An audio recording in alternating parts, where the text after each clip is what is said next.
We have new microphones. Can everybody hear me? Easily. In the back, no problem? Ooh, they just got a little louder. Thank you for that, Mrs. Espino. I really appreciate it. Is everybody ready? Okay. Please forgive our tardiness. I'm going to reconvene this open session at 7:09 p.m. Please let the record reflect that Mrs. Merkley is absent this evening. If you all would please stand for the Pledge of Allegiance.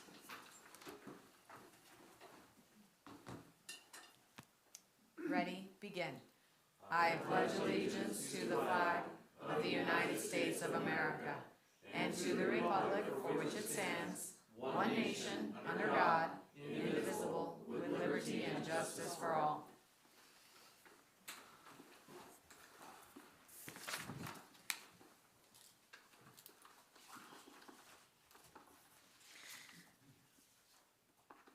Okay, first I'm going to read out the report of action taken in closed session. We are pleased to announce with a motion by Mr. Clifford and seconded by Mr. Lopez with a vote of 4 yay and 0 nay that the Board of Education in closed session has appointed Mrs. Luz Luzano to be the assistant principal of Glendora High School. No clapping, no nothing? Okay. The appointment will be effective July 1st, 2023, and she will be placed on step 5 of the certificated management salary schedule. Congratulations to Mrs. Luz Luzano, who I know is very excited to be going back home. Next we're going to adopt the agenda, and I would like to ask for a motion to adopt an amended agenda where we are going to pull consent item 9.10 for further discussion requested by staff. May I have a motion to approve the amended agenda? Mr. Clifford moves, Mrs. Garcia seconds. All those in favor? Aye. Any opposed? The amended agenda is adopted. That's alliteration. Okay. We are going to move right along to welcome and introductions. Thank you very much. Welcome to everybody that we have here this evening, but some very special welcomes, and I'm going to toss it over to Dr. DeGrazia for some introductions. Thank you, President Reuter, members of the board, distinguished guests. It is my distinct honor to introduce 2 new principals to Glendora Unified to the community this evening. First, we have Miss Valentina Shibata. She is the new principal at Wickham High School. Please welcome her. I'll tell you a little bit about her. Val is a passionate advocate for alternative education. She has been an assistant principal for the past 5 years, a dean, a teacher at the alternative ed site in ABC Unified School District. Her knowledge of people and programs for all things alternative education is exceptional. She shared that with us and rose to the top through a rigorous process put into place by Mr. Osborne and his HR team. We're very excited that she's chosen us. We can't wait for her to connect further with Miss Jamie Norrell, the principal of Glendora High School. And I think the 2 high school principals together will move mountains. Here in Glendora Unified School District and for both high schools. So please welcome Val Shibata. Val.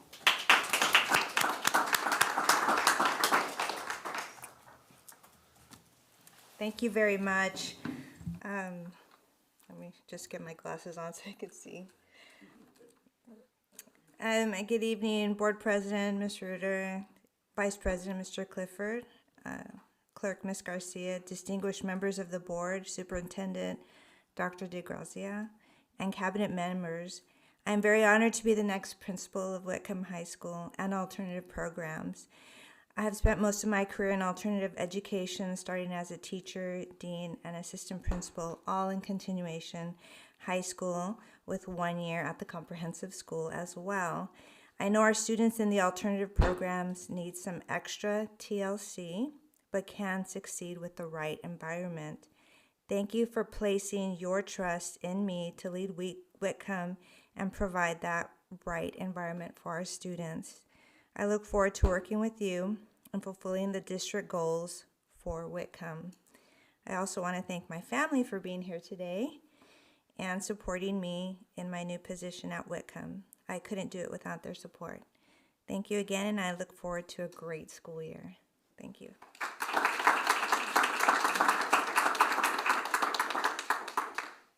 Thank you, Val, and welcome. And next, we would like to introduce the community to Miss Shonda Trent, our new principal of Sellers Elementary. Yes, please applaud. Shonda comes to us with vast experience as an elementary administrator, principal and assistant principal, a teacher at multiple grade levels. She comes to us by way of Oklahoma, and she has been in the Palmdale area for the last few years in Wilsona School District. We're excited to have her to lead the Vikings into the future. Both principals recently had meet and greets with their new staff. The curricular knowledge of Ms. Trent is exceptional. She is the first female principal, actually, at Sellers Elementary School in 30 years. Please welcome Ms. Shonda Trent.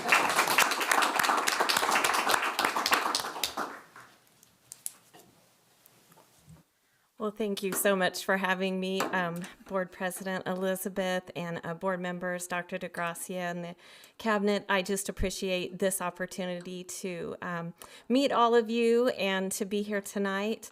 I can't tell you how excited I am and how pleased I am to be a member of this dynamic educational community, and I just cannot wait to get started and to meet the families and students and just dive right in. My husband is here with me tonight, and he's also an educator, so I have a lot of support at home, and we couldn't be more thrilled, so thank you so much.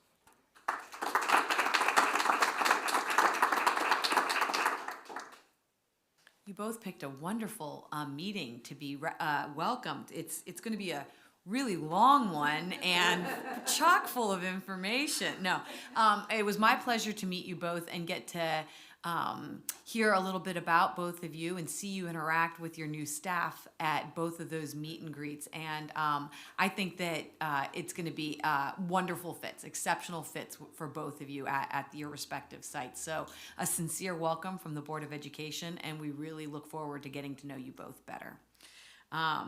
Okay, moving along, I don't really have a statement at this time. We're going to be moving right into public comment. We've had wonderful public comment sessions for the last several months, so I'm not going to bore you with any of those details, but the first card I have is with Mr. Gene Lopez, please.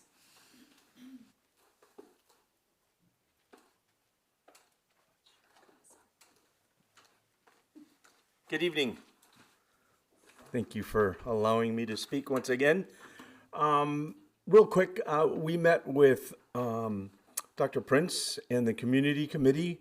It was about 3 weeks ago, and we got some really good updates on the community committee, and we're scheduled to meet again in August, where we'll be taking a look at some of the work that the teachers have compiled as it relates to the ethnic studies curriculum. So we're looking forward to that, and I'd like to bring more information on that once we meet again after August, first or second week of August, as I recall, August 8th. A few meetings ago, I brought up the track and field and how it could use renovation. And the meeting following, a father came up and his young daughter came up, and they spoke about a 5K or a 1K on Memorial Weekend. And it sounds like that was a pretty good event. So I want to keep that conversation going. And I don't know how he can make any of us accountable, but I went up to, I think it was Coach Torres, our head coach, track and field. After the, I didn't get started. Ha! I got extra time.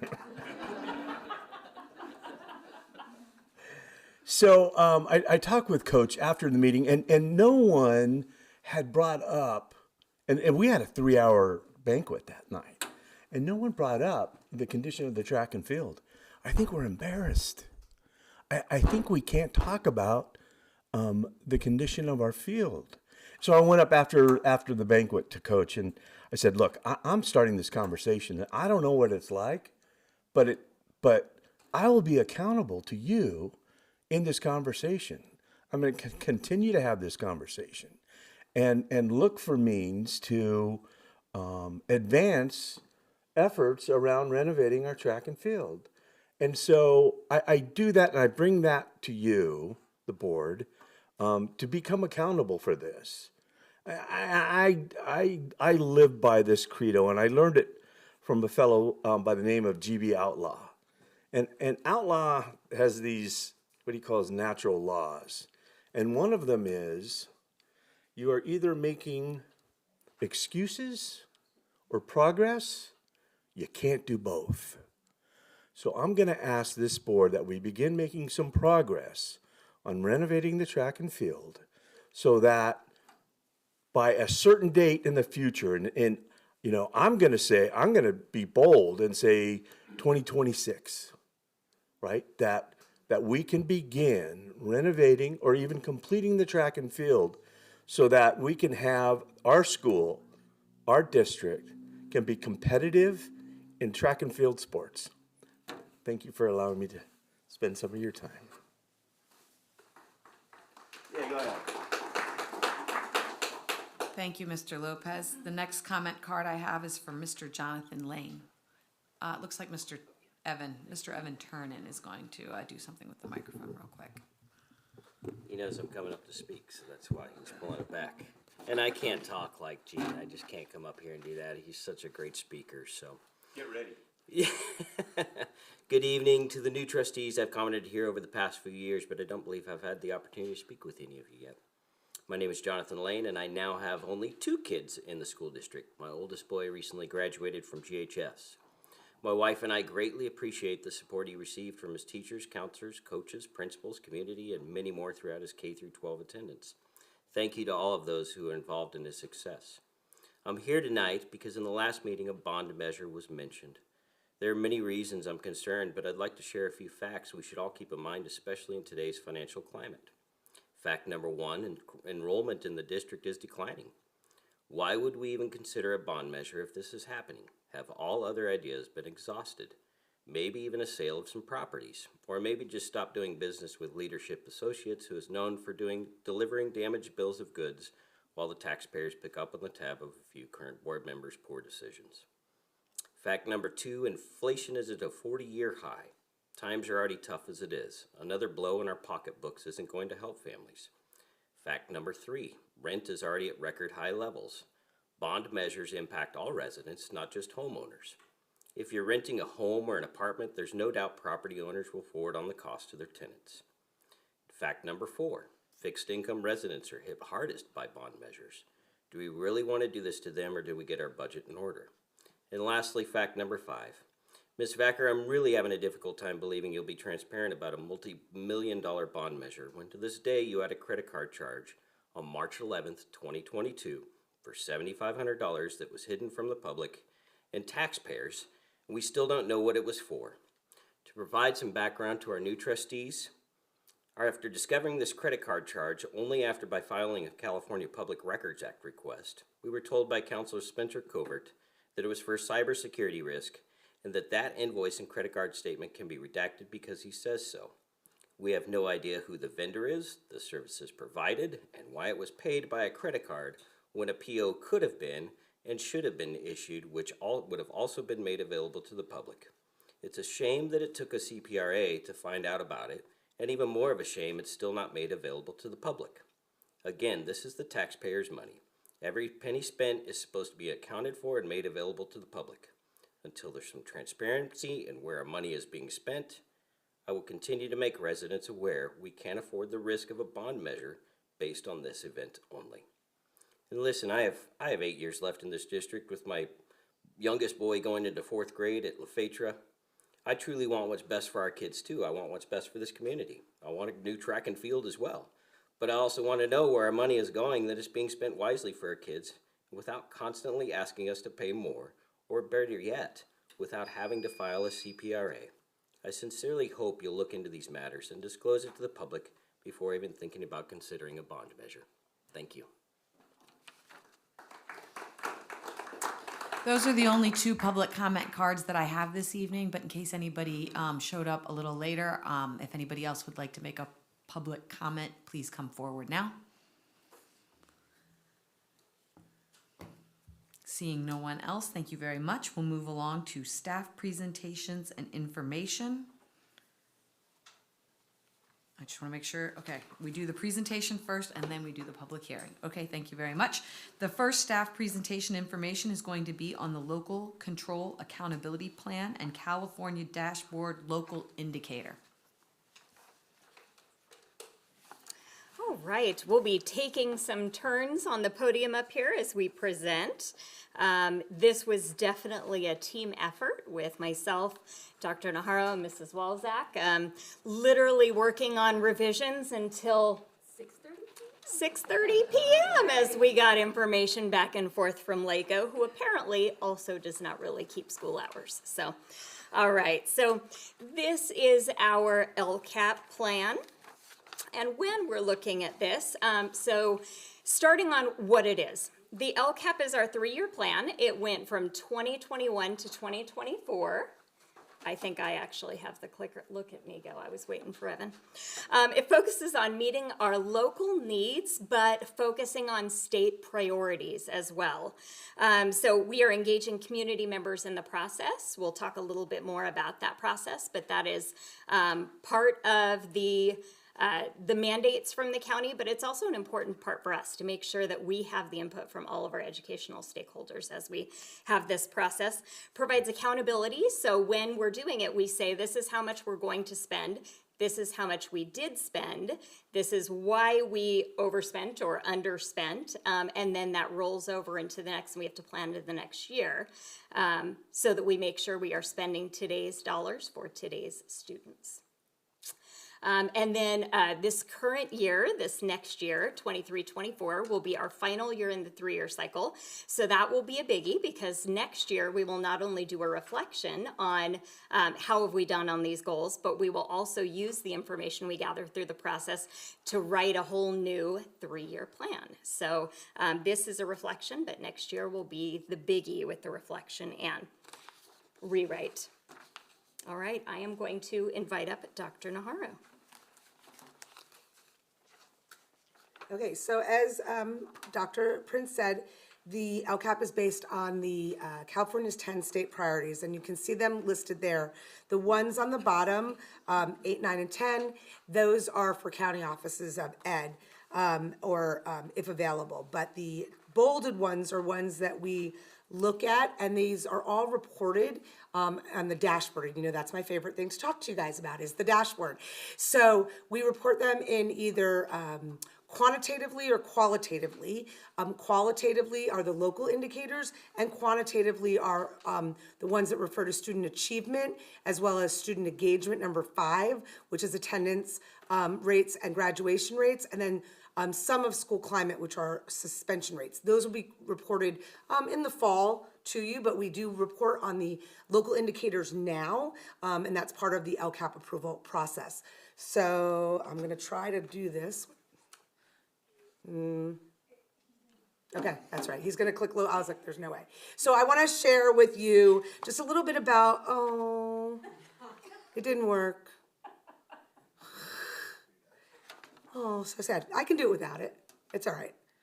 I have them in front of me, so you can go back to the other one, Evan, don't worry. So the first local indicator is priority 1 and 2, which are basic services and conditions and implementation of state standards. So when we report on these, we say that they're either met or not met. And that's what's reported in the dashboard. And each local indicator, there's performance standards, and we use a tool to analyze them, with the exception of this first one, the basic services and conditions, because we look for, is it a yes or no or a 0? Are there any things that are not part of that? So, for example, the first one is appropriately assigned teachers and looking for misassignments. We did have 1 misassignment this current school year, but even with that, we can still get a met. And the misassignment we had was a teacher in a middle school core setting when they teach 2 or more subject areas in any grade 5 through 8 in the same day. That's how their credentialing works. And a teacher was originally supposed to teach a core that included English, But last minute shifting and changes ended up reassigning one of those core classes. So it's one misassignment in one English class. So this next reporting of the dashboard, that data is all going to come from CalPAD, so it won't be as qualitative in nature, it will become quantitative in nature. We also have student access to curriculum aligned materials. We had all students with that, so that gets a 0, meaning we met all of that, and safe and clean functional facilities. The next one is the implementation of state standards. And what we do for looking at those is we look at a self-reflection tool, and that is their ratings of 5 to 1, 5 being fully implemented and sustainable, like basically you don't have to do anything to it. 3 is initial and you're constantly improving upon it, and 1 is in your exploration phase. So when we look at the implementation of state academic standards, we use that reflection tool and we look at ELA, ELD, math, science, and history, and we rate those, and we do those in the area of professional development, instructional materials, policy and program support. We also look at other adopted curriculum, CTE, health, PE, VAPA, and world language. And we look at engagement of school leadership in all of those. And using that self-reflection tool, we can also report that we met that priority, and all of those reflection tools were ranged from 3s to 4s in those areas. The next local indicator is priority 3 and 4. That's our parent and family engagement, as well as our school climate. So when we look at parent and family engagement, we look at building relationships between school staff and families. We look at building partnerships for student outcomes and seeking input for decision-making areas. And we saw one of the ways we seek input is through our school site councils, our ELAC, our parent advisory committee for the LCAP, our surveys and other committee meetings. And so with all of those, on the self-reflection tool, we received a 4, so that area is met. And in the area of school climate, we look at surveys and we look at the summaries, the data, the meeting, and how we use them. We have the adult surveys and the student surveys, which we'll refer to later. And then we look at actions. How did we, things that we implemented, increasing our student support specialists, our professional development, and engaging activities. Sometimes in the school climate area, the Healthy Kids Survey is used as one of those measures, but that is an every other year survey, so we don't have the data for that this year. But that also is an indicator that we met. And the last local indicator is access to a broad course of study. And here we look at master schedules, grades, and assessments. We look at summarizing access and enrollment in the different courses. And we look at the CCI indicators, which will be on the dashboard coming up. It was not on the dashboard last year, although we have access to all of that data, but it'll be reported on this upcoming dashboard. And we look at any barriers for students to access the curriculum. We found very few barriers. And we look at increasing extension and enrichment activities across the district. We always want to increase those enrichment. We know that that increases our student engagement. So with the local indicators, we do have to make sure that we present them to the board when it goes along with the LCAP. And then when we do approve the LCAP, we also approve the local indicators. And then the next step, the second step with that, in order to keep that met, is we upload all of that information for the dashboard release. So there's 2 steps. Presenting it to the board tonight, so check, we did that. And then when the dashboard opens, we upload all of that information, all of the self-reflection tools. And once you do that, then you could keep your MET status. So that is part of the measurements that we focus on in the LCAP. And I think I'm the next slide too, right? It's me and then you Oh, no, okay. Well, No, no, it's you. me. Okay, so that we have 4 goals of our LCAP. Our first goal centers all around student achievement. We want to make sure our students are challenged for college and career and have rigorous curriculum and academics. Goal 2 focuses on our safe and healthy 21st century learning environments, really looking at our positive climate and culture and our emotional student and staff health. And our goal 3 is our community connection, focused on communication, but also making sure that we are consistently collaborating and working with our parents and all of our educational partners. Goal 4 is all of our fiscal responsibility, which then gets presented in the form of the budget. So now I think you're into the next slide. And then we'll trade back shortly. Oh, no. Me again. Oh, no, now I've just gone and turned it off, Evan. Oh, no, you There we go, okay, excellent, Oh, thank you know, I thought it was me because it was me on my next slide, which I... So as Dr. DeHara talked about, the communication and the importance of having our educational partners for input. So how do we do this process and who's involved in it? We have students, we have district, community members, we have the engagement surveys, so those went out to our students. And we had over 2,000 students who responded. We did it during class times, so that way we would have a higher participation rate with students in grades 4 through 12. We sent it out to our staff, and many of them were given time at staff meetings or reminded repeatedly. It also went out to our families repeatedly in Parent Square via text messages, in the community newsletter that goes out 4 times a year, in our monthly newsletter, in the principals' newsletters. We were really trying to make sure we included everyone. When we had our parent advisory committee, we actually included a lot more people on the bill than just our parents. We had staff members from each of our school sites. We had our site principals. We had parents. We made sure to include parents of English learners. We also invited our students to participate and have voices from each school site. We had both of our union groups represented as well as folks from our SELPA. And then we had a one-on-one meeting with our SELPA after the fact with our Director of Special Education to see if there was any extra information and input they had. We had our student advisory committees with Dr. DeGrazia, that was fun to participate in. So we had people from the city, the Glendora Library. We really wanted to make sure we were pulling in all of our partners to get the feedback. GEF was represented. And then as we're talking about what that feedback was, I give it back to Dr. Nahara. Great, thank you. So from the student survey, we had 3 core areas emerged. So we have that the students felt that they had the supports and technology that they need to learn new things. And they have the help that they need. So that's a great thing, that they feel like they're getting what they need in order to access the curriculum and move forward. They also said that they have a lot of friends at school, which, we want them to enjoy the experience of learning socially and academically.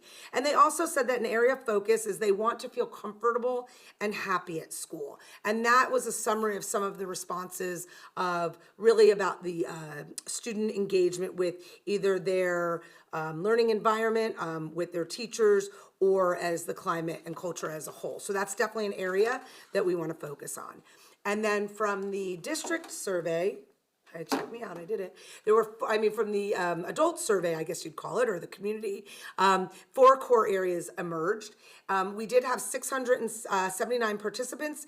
85% of them were parents and 25% of them were staff.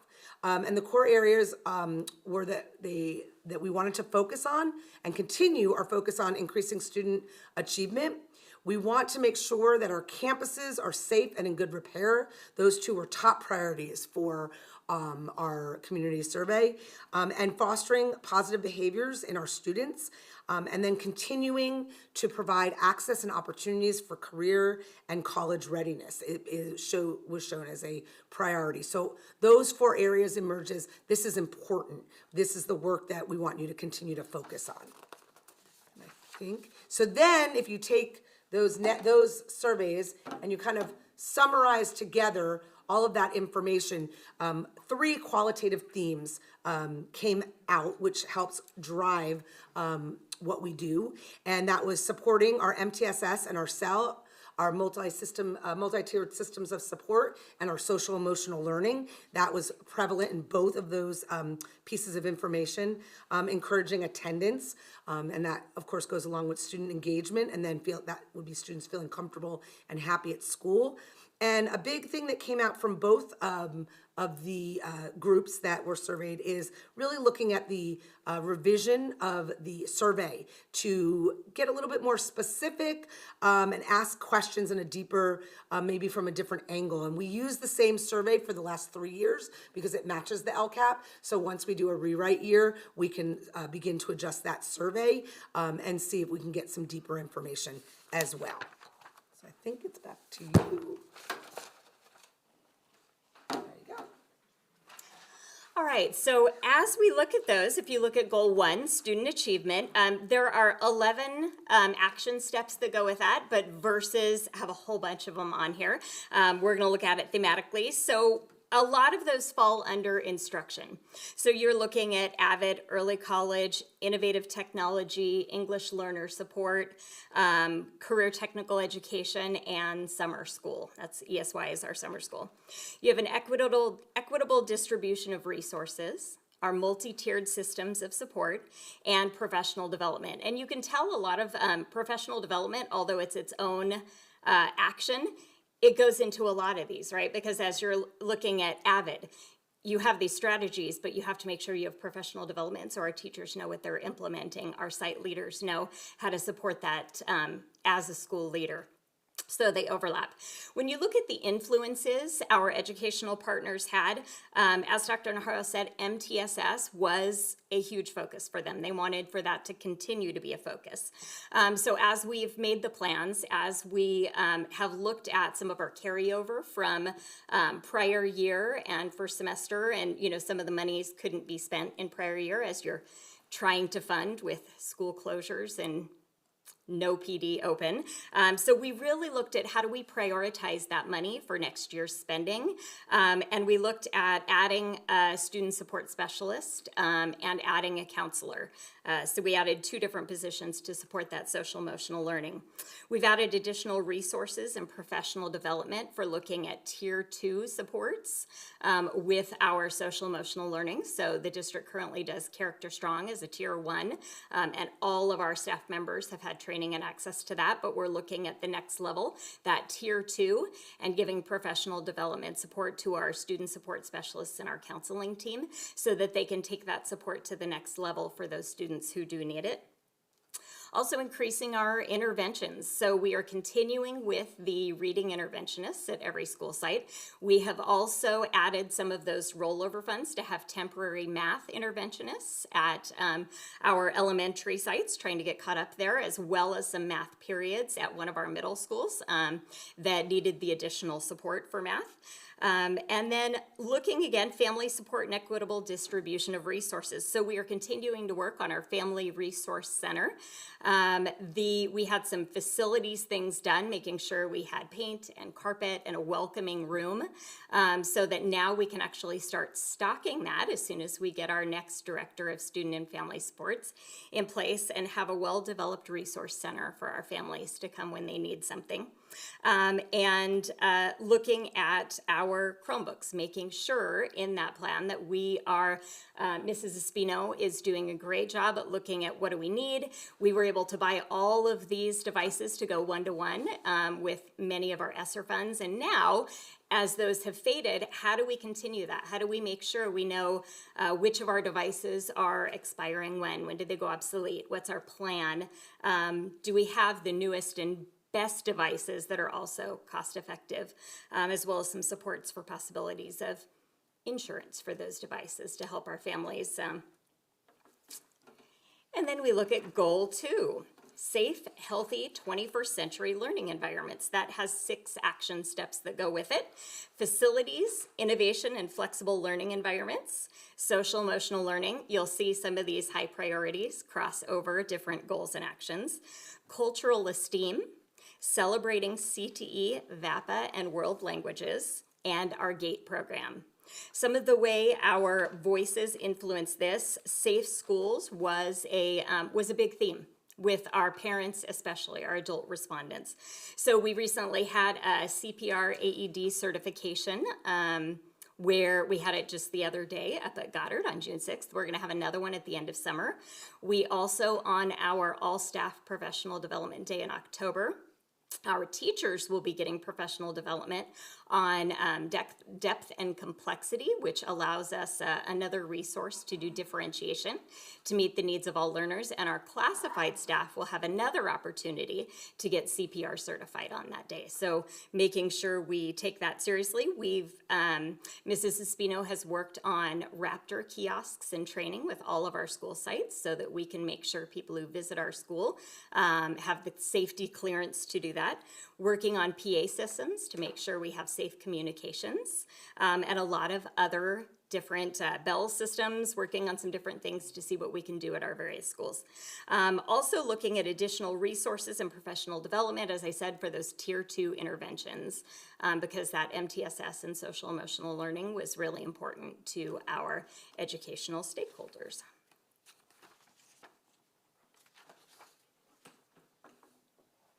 Goal 3, our community engagement, has 4 steps. Our communication plan, enhanced communication platforms, increasing student participation, and school connectedness, outreach, and supports. So some of our influences and impacts of the voices, that student and family support services, making sure we have our family resource center, that we continue with our outreach, especially with our student support specialists.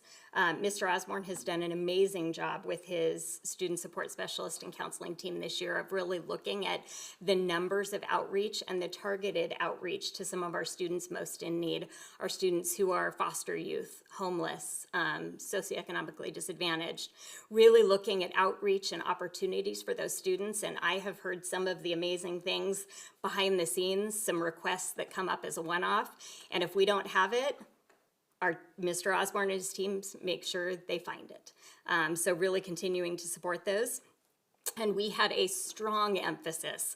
I would go so far to say incredibly strong emphasis, especially during the discussions at each table, on the amazing positive influence our SSS, our student support specialists, have had at each school site. That was unanimous. Every site had that discussion. So really looking at making sure, as they have been paid out of ESSER funds, how do we make sure we put that into our LCAP, that remains a priority, and we figure out ongoing funding to maintain those positions because they're so important.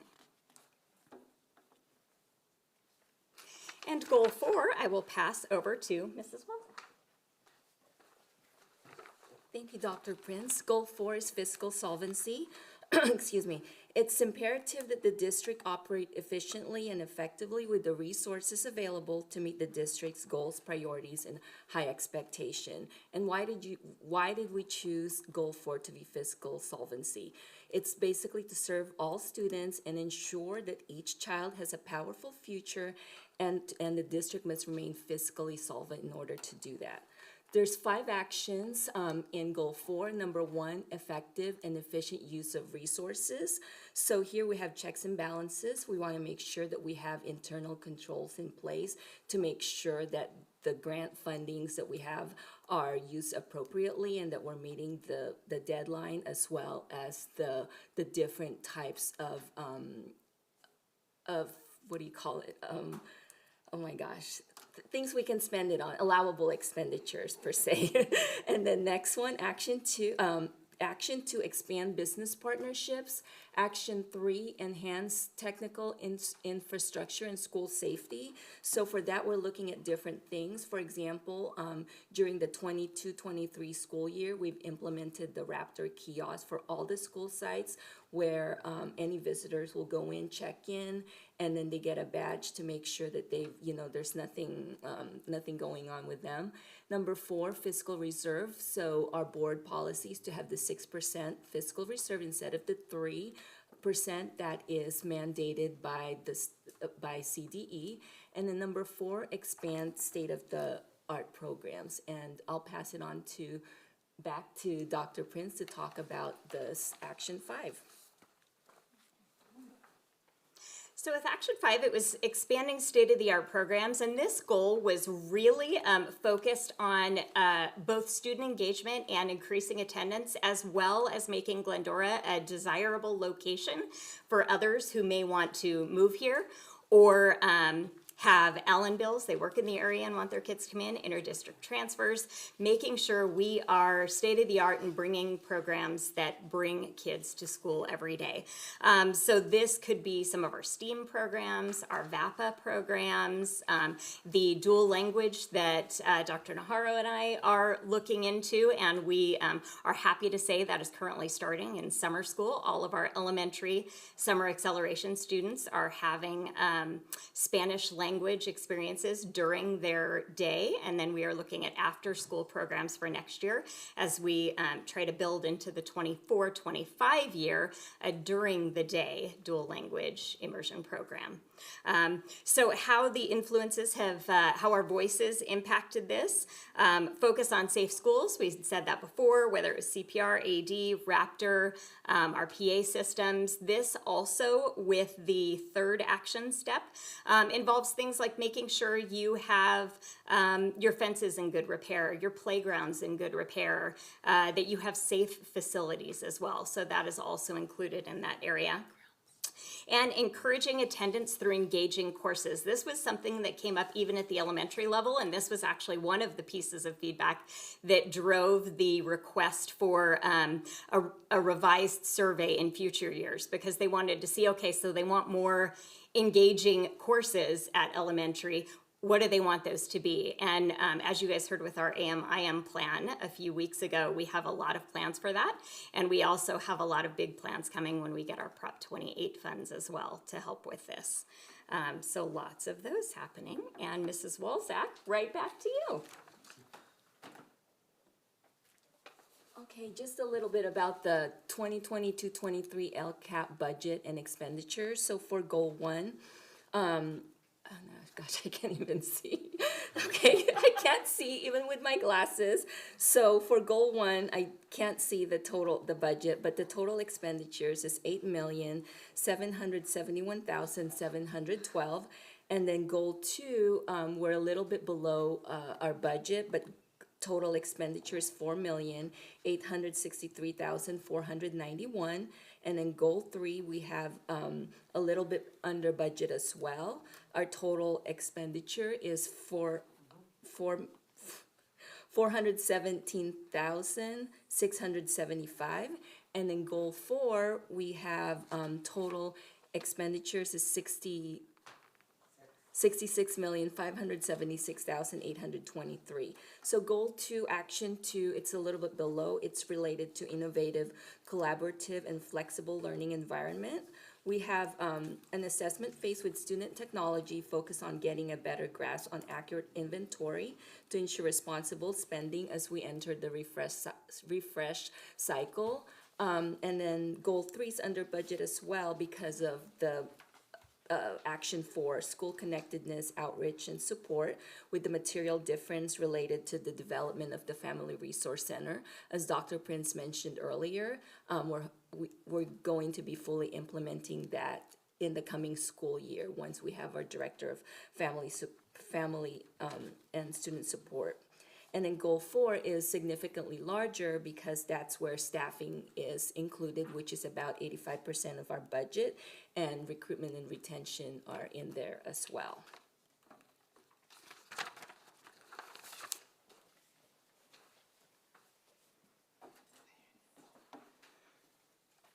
All right, so the steps, we had just recently on June 6th, we had our preview meeting for our Parent Advisory Committee and our English Learner Parent Advisory Committee. During that, our team of 3 presented this draft, and we got comments from any of the participants. We had one official, lots of questions, clarifying things, but one official comment that was given to Dr. DeGrazia, and then he and I worked together to respond in writing to that parent and document that in our actual LCAP plan. We have tonight our public hearing. Then on Thursday, we have our board vote for LCAP as well as local indicators. As soon as we get that, we have 5 days to upload, once the board does the final approval, to the eLCAP site where the county will look at it. We have been in close contact with our representatives, both fiscal and the goal person throughout the process and been getting feedback throughout to make sure that we have a well-refined product, and that we will go for that approval on the first time without much feedback, if any, hopefully. Then the county reviews it, and we have any final revisions that they recommend, and it will be posted on the website once the county approves, usually around mid-October. So process-wise, that is what we have looking forward to. And now, questions or comments? And I'm going to call the whole team up for questions and comments, because this truly was a massive team effort. These ladies are phenomenal.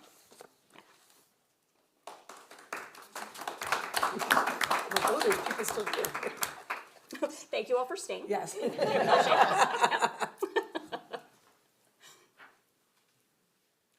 Thank you. You're gonna open up the public comment after No, that, or yeah, I'm the gonna do the public hearing? public hearing after our You know, questions and comments. I appreciate the three of you more than you can imagine right now, and I had an opportunity to look at this. I'm a little confused in how the qualitative and quantitative measurements are going to be implemented here to back up the statements. I also take a little exception, I mean, to the previous boards that decided that having 6% in reserves is better than having 3%. But if we have a lot of work to do, I prefer to get a lot more work done and have, you know, less money in the reserves than having more money in the reserves and not getting things done as far as they're funded. But that's a discussion for another day that you just popped on me right now. But specifically, when I'm looking at the surveys, for instance, you had a slide that said that 4 core areas emerged, all things that I support, specifically safe campuses and campuses that are in good repair. And then how did that truncate down into, when I'm looking at the goals, I see goal 2, I see an action step called facilities. But I don't see how, like, what measurement, how are you gonna be able to prove, I guess, to us in the LCAP that you took the surveys and the themes serious? Because I don't see that theme and that measurement in here. I see a lot of academic things, and I get those, I guess I would call those quantitative, easily measured things. I don't see the qualitative measurements, like how do you measure the word facilities, or how do you measure a statement where it says, the feedback came from the community that we want to ensure the campuses are safe in good repair, and then somewhere we put in goal 2 facilities, and then connected to that, on the fiscal side, the very first step is a bullet point that says effective and efficient use of resources. I mean, those things are all connected to me. And I don't know what you mean when you're talking about resources, but to me, a resource is a building, or a resource is it's not just an academic program, but it's a place. And if we have a place that has 50 classrooms, and those 50 classrooms are full of 23 students, and we're getting the revenue from that, I would say that that is an effective and efficient use of a resource. Is that the right, am I on the right? You are. And so with goal 4, I believe it's action 2, which is the facilities, infrastructure, that also goes with. So every year our maintenance department goes through and they do an inspection of every classroom, every room at every facility we have. And they mark down every single, I mean, from this electrical outlet doesn't work, there seems to be a leak, this is what was done. And you mark each one, and then that's part of our school accountability report cards each year. So we do, the metric is that rating, and all of our schools did meet the standards for that, but also there's more to that as well. So when we're looking at things, some of them, it is difficult. Like that we can measure how many of our schools met this rating level during the facilities inspections, but some of it's also that making sure you have the safety parts of it, that your schools are in good repair. And I'm sure there's, as for the other part, the checks and balances, I know my lane, and I'm going to pass it over to Mrs. Welzak here. So as far, excuse me, as far as that's concerned, so we're talking about the effective use of resources and, being fiscally responsible. So being fiscally responsible, we have, as mentioned, internal controls in place. We want to make sure that there's no collusion taking place. So you have one person who might be entering the requisition, and so another person approves it, just so all the funding that we receive from the state and the federal government, and all of their different guidelines are followed accordingly. And since you have an expertise as we're writing next year, Mr. Clifford, if you can think of additional metrics you would like us to use for facilities, I would love that feedback. This was just presented to us, right? I mean, Yeah. but I'm hearing what you're saying. I'm gonna have a tough time voting for this in the affirmative, if I don't understand what we're saying as an organization on how we're gonna measure those things. I'll be very literal to you. If we have a facility that has no classroom full and we're not getting any revenue from the state from it, how does that work versus if we have a facility that, like, those are what I deem efficient and effective uses of resources. I didn't understand the other explanation, but so you're telling me there's backup to all this somewhere that I haven't. I haven't seen. Have you seen it? So the attachment part on of the this? board item, Yeah. it's about It's 60. in your. Yeah, it's super long, and you can actually look through, and with each goal, there's a metric that goes with it. So, so if you look at, for example, goal 1, because it has 11 actions, has a whole lot of metrics that go with each one. So, so you'll have some wonderful nighttime reading and daytime reading for the next 3 days, Mr. Clifford. Yes. No, I saw this, but I didn't see the. At the beginning of each goal, there's the metrics that go with each one. So it tells you what we measure and then what the measure was after year 1. This is year 2, so you can see the difference between those. And then there's also a narrative after each goal. But what you're asking for is more the metrics. Yeah, and I didn't see the metrics I was looking for in there. So what I'm asking you is, are you telling me they're in there? Because I didn't see those kinds of measurements. I saw academic measurements, I saw monetary measurements, but I didn't see. We have 10 buildings, but we only have students for 8 of them. What are we doing with those other 2 buildings, and what use is that? I didn't see that. Yeah, we don't actually measure it that way. The way that's what we I'm getting have, at. the way you have to keep the same metrics for 3 years so that you compare your metrics. So the metrics that have been used, and we're in the third year of our cycle. So the metrics that have been used are those facility reports and inspections that are done on each school each year for the SARC reports. So And we what I can didn't add. understand, and I won't take all night, but I don't understand how measuring an electrical outlet how that's an efficient and effective use.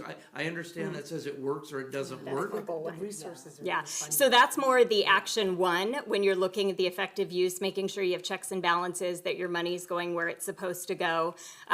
The 2, where it's facilities, is how we measure with those facilities reports and inspections that we do each year. So those are 2 different actions. The one action is those checks and balances and fiscal responsibility, and the other action, action 2, is your facilities, making sure they're in good repair and they're safe working order. It's not necessarily what you're looking for as far as So what do efficiency. I do? The resources are considered the funding resources.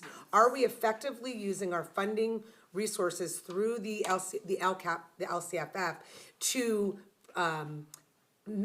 meet those goals? So are we using those resources effectively and efficiently to meet the 4 different goals of the district? 100%, I understand that part of the English language. I get what you're asking me to vote in the affirmative for that. So what do I do between now and Thursday to understand that? Like to understand my vote in the affirmative to pass this, that all those goals and the effective use of it and the how do you measure the facilities in good repair? And that's the inspections that they do And each that's, so summer. that's it. Yeah, so that's exactly how we measure that one. And if we have, like I said, that's what has been used as the measure throughout, we can change it for future cycles. But that's the one where it's a clearly definable measure. It's hard to measure facilities, but that's the one. The facility reports that are reported to the state are the ones we use.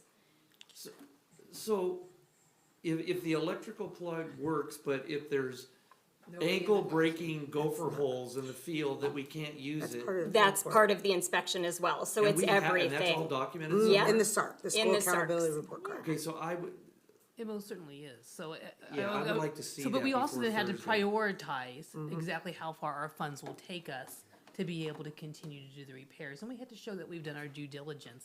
That absolutely is a piece that we must do. But is there enough funding to be able to fix everything? Probably not. At least not at this point, but we can prioritize it, and we definitely take that into accountability. I mean, I can tell you right now, there's asphalt that's needed all throughout this entire district, but there's not enough money in our entire budget to be able to probably cover what needs to be done. And there's other fundings for facilities as well. This is just one, the LCAP is one piece of one funding in order to meet those district Yeah, goals. and you can view those SARCs, both on the Glendora Unified website, there's a page for the School Accountability Report Card, and on each school's website, there's individually. And then we also have hard copies in the office here. And those were approved in February. And the emphasis within the current LCAP really was to focus on some of the safety aspects, to make sure that safety was a priority, especially when it came down to communication channels with parents, with students, and also with our, all of our employees, to ensure that they know exactly what the scope of service should be around ensuring that the campuses are safe. I think those report cards are something that you should take a look at that way. and you've seen those. Yeah, we approve them. You approve them. I approve those. Yeah. Yeah. Okay, So, so I think that taking a look at those would be helpful for you to understand what you're approving this year. But it also sounds like some of the metrics you'd like to change in future years, but we can't change them inside the 3-year block right now. Once you set the goals and you set all those metrics, they stay the same in that 3-year rotation, but we're in luck because next year is when we start the cycle over again. Yeah, we'll get to But do I a haven't full voted revision. for an LCAP yet, I don't think, right? Nope, No, I don't you think have I've not done an seen those LCAP yet. report cards. we got them in February. Yeah, they're approved in February. Oh, I missed it. Yeah. I don't remember looking at sites. Oh, that's So- okay, yeah. So it had the site and the measurement? And the reports. And then it lists individually each different No, thing. I haven't looked at them. I don't need- Okay. That's Any other enough questions right now? Yeah, but I just, not Okay, anymore. Mrs. Garcia.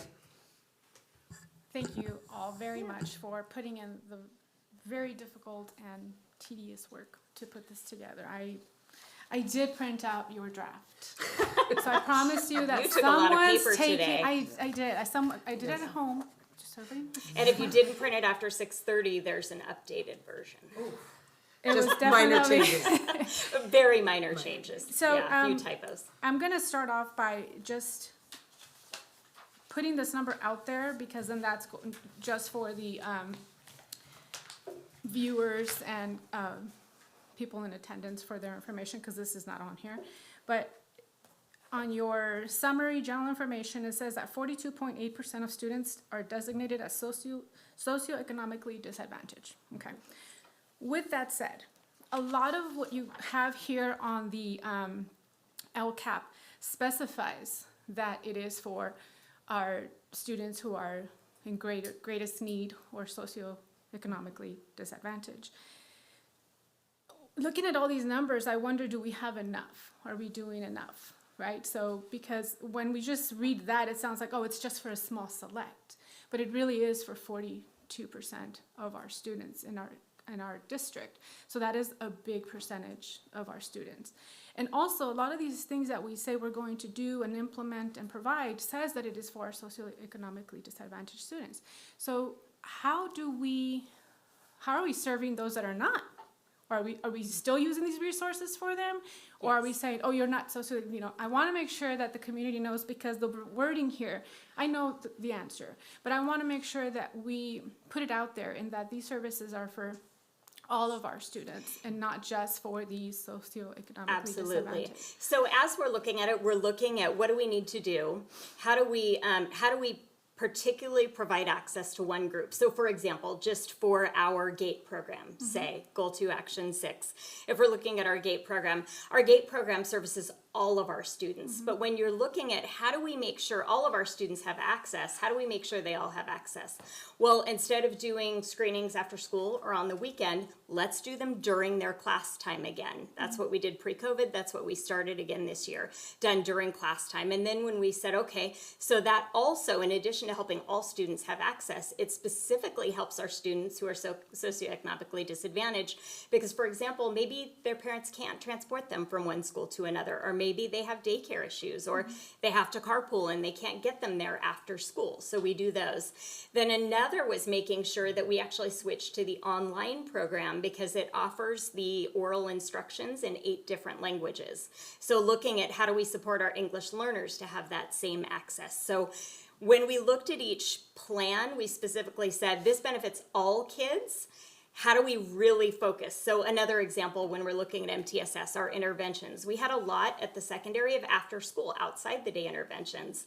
But especially at the secondary level, what if those kids have jobs after school, or their parents need them to help with daycare? So it's really pulling those out of school into the school day to make sure it's good for all kids, but it's especially good for our students most in need. And that's where your equity comes in, to make Yes. sure that they have equal access. Exactly. I also wanted to ask a question about going back into previous LCAP goals, and we spent quite a bit of money on Dr. White and getting some feedback and doing a listening tour. And I wanted to know, how are we using that data, and what are we doing about those recommendations that Dr. White presented to us? So some of that was the communication. Some of it was building trust and relationships with staff. So we have some folks coming in next year to work with us. Some of our professional development, not only will do keynote on building trust, people first leadership, relationships, our keynotes with all district staff, but also they'll have sessions afterwards specifically with our leadership folks, and that's scheduled 3 times so far. We also have a few others who are coming in as to support that process, so doing the people first leadership as part of that trust building and communication. Others is making sure that we're communicating in ways that lots of people can access. So for example, that during, I think it's at Goal 3 Action 2, when it talks about various modes of communication, we're using Parent Square, and when we're sending information out, we're trying not to attach it as a PDF, which isn't translatable. We're actually putting the words in the body of the text, so it can be translated into any of the languages. We're using our social media, using, for example, when we were targeting our ELOP parents who is socioeconomically disadvantaged and had the opportunities for free daycare, looking at, okay, they might not be checking their email all the time. Let's do a parent notification that sends them a text message that just really quick says, we have an important opportunity for you that could involve free daycare. Check your email. So really looking at how we provide in a way. I used to tease when I was at Goddard, if you didn't know what was happening at Goddard, it's because you were hiding from me. Bring the same philosophy to the district level. We want to make sure we're communicating, and that was really one of the biggest things with Dr. White's feedback, was trust and communication, and we are really building that up. Okay, and another question, since you brought up professional development, I don't know how you guys develop and how you decide what is going to be in this professional development days that you present to our teachers and staff, but do you have a theme, or is it something that is just random based on needs, or what is being offered? How do you select your theme, and what is this year's theme for our professional development? Yeah, you are speaking my language right now. I'm so excited about this coming year. So we really were looking at our needs, and so we do have a PD steering committee, and a lot of the feedback we got from them at the beginning of the year was we need sustained professional development. Not the one and done and go on to another thing and then we forget about it. We need focused, sustained professional development. So when we were looking at what do we really need, resources for meeting the needs of all learners. When you guys saw our school reports, and that our students are struggling in math across the board, that some of our subgroups are struggling. So looking at how do we meet the needs of all learners, and so next year, all of our professional development, including our district early outs, are focused on depth and complexity. So looking at depth and complexity gives you a framework to look at when you're doing instruction. And it also specifically focuses on, okay, here's my standard, here's my lesson. Now, what do I need to do to meet the needs of my English learners or my special education students or my struggling readers? How am I going to do my GATE students and make sure I'm really challenging them? So it looks at a resource to support the needs of all learners. And we're doing that with trainers at our PD days, but we've also been developing a strong team, a trainer of trainers, with 2 teachers at each of our school sites that are across different subjects or grade levels, and then they will be supporting all of our early outs as well as during department times to really be the experts. They've been using it this last semester, so they can go into their teammates and say, hey, this is how I've done it. This was really great for an English learner I had in science for a lab report, and that'll be sustained throughout. And then we've even thought ahead to the 24-25 school year, looking, okay, how do we continue building on that when we're looking at another district metric that we need, more inclusive practices. So now it's continuing that focus. We need depth and complexity as well as some other strategies to meet the needs, to make sure we have inclusive practices in our classroom for our students with IEPs. Okay, I'm going to piggyback onto that question real quick if you want. I was gonna ask about DEI, so I wanted to know if that was part of their. Okay. Really quick. Go ahead. Don't forget what you're gonna No, ask. I'm looking for the umbrella. Okay, go ahead. Go for it. No, go for it. I just wanted to know, is DEI a part of your professional development? Yeah, so as you're looking at meeting the needs of all learners, looking at those, but we also have, that is part of the role of our Director of Student and Family Services, and we've actually been researching recently some different trainings, that making sure as we're hiring in that process, looking for those certifications and trainings, and if we don't see all we want, sending them to some different trainings as well. And then being able to work through those in how do we implement it in each of our practices. Okay, sorry. Go ahead. No, it's okay. So, I see in the LCAP here, and I hear what you're saying, because I've been trying to pay close attention over the last couple of years about the multi-tiered system of support. And I get that the depth and complexity is actually under the umbrella of the multi-tiered system of support. And then what was the thing that you were not? Inclusive practices. Inclusive practices. Also, it's just the other side of it, right? Like we're talking about both sides. All in tier 1. Exactly. However, when I talk with different teachers or over the course, that I wonder if you've backed up a little bit to really do some high-level training on the multi-tiered system of support. So what I have heard from different teachers or different sites, that they've been hearing this and maybe sort of as an abstract concept, and we're sort of diving deeper into it as you get into the depth and complexity, et cetera, but they don't really quite understand what the multi-tiered system of support is. So maybe I just haven't had a touchback with some of those teachers recently, and maybe you've been doing that a little bit more this year. But can you talk a little bit about how you have helped our whole staff understand this system that we are employing, Because that we've it's a been true team been effort. talking Yes. about, that we've been talking about for a couple of years now, actually. Yes, we're tagging in Mr. Osborne. Great. Yeah, I'd love to help address that. So MTSS is very important. That's something that I helped to oversee. We had a few committees over the last 2 years, and really, as a committee, we were starting with representatives from each of the school sites, including principals and teachers on that, and really doing training about what is MTSS and what does it look like for Glendora. Part of the work that the committee created was the scaffold or the framework around MTSS. Towards the beginning of this year, those committees stopped meeting, and then we started working on training our administrative team, because so many of our administrators are new, and MTSS, although it's been around for a while and here in Glendora, we had bits and pieces of it. It hasn't been a cohesive plan. And so we have bits and pieces of that. I say we have about 3/4 of the MTSS very structured with the 3 tiers in our areas of support, including behavior, attendance, social, emotional, mental health. So we have the structure, 3/4 of the structure. We have probably more than 3/4 of Okay. it, all tiered out. And we started really training our administrators on Okay. that. That is the piece where we stopped when I assumed this position. Why? We stopped. And so next year, we're gonna really focus on training our administrators and providing our administrators with material to push out to the teachers. So many of the teachers, you're absolutely right, have heard, hey, MTSS, some of them know what it is, some of them probably have no idea what it is.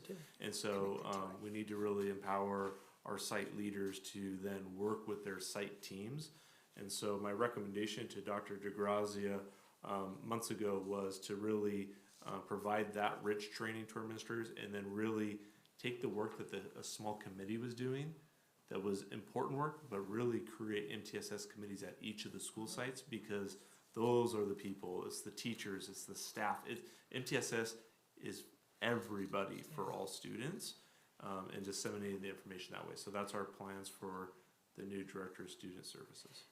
And I guess that's my point, that if that's the philosophy that we're adopting, you know, for our entire district-wide, I love the details. I love drilling down into what goes into that. I'm just afraid that not everybody understands what the structure is. And- So I just want to make sure that is, I just want to understand where that part falls as part of specific training or specific professional development. Are we starting with the definition of MTSS and what our district-wide strategy is before we start delving into getting into the depth and complexity, getting into any of the other details that we're talking about? I'm just afraid. Yeah, that is part of the introductory day with our depth and complexity, and some of our teachers may not. I know when I first heard MTSS, I was used to it being referred to as RTI or RTI squared, so response to intervention. And so some of our teachers may not know right off the bat what MTSS is, but if you say RTI or RTI squared, they'll go, oh yeah, okay. So it's really also, there is a base knowledge, we just have to bridge that vocabulary so that everybody is on the same page with our vocabulary usage. Okay, I jumped into you. Do you have another question? Yes, I'm not done. I'm trying to find it here, but I had it and now I lost it. In one of these where it was like, where did we drop the ball? I didn't say that, but it was. But it's the equivalent, yeah. Yep. The measurable differences section of each goal. Thank you. That sounds so much better. It said that part of the trouble with being able to do these things was that we didn't have enough substitutes. Yeah. And so how have we fixed that? How is that going to be any different? That's part A of my question. B is part of my concern with this MTSS is that we're heavily relying on it, but we're not ready to go.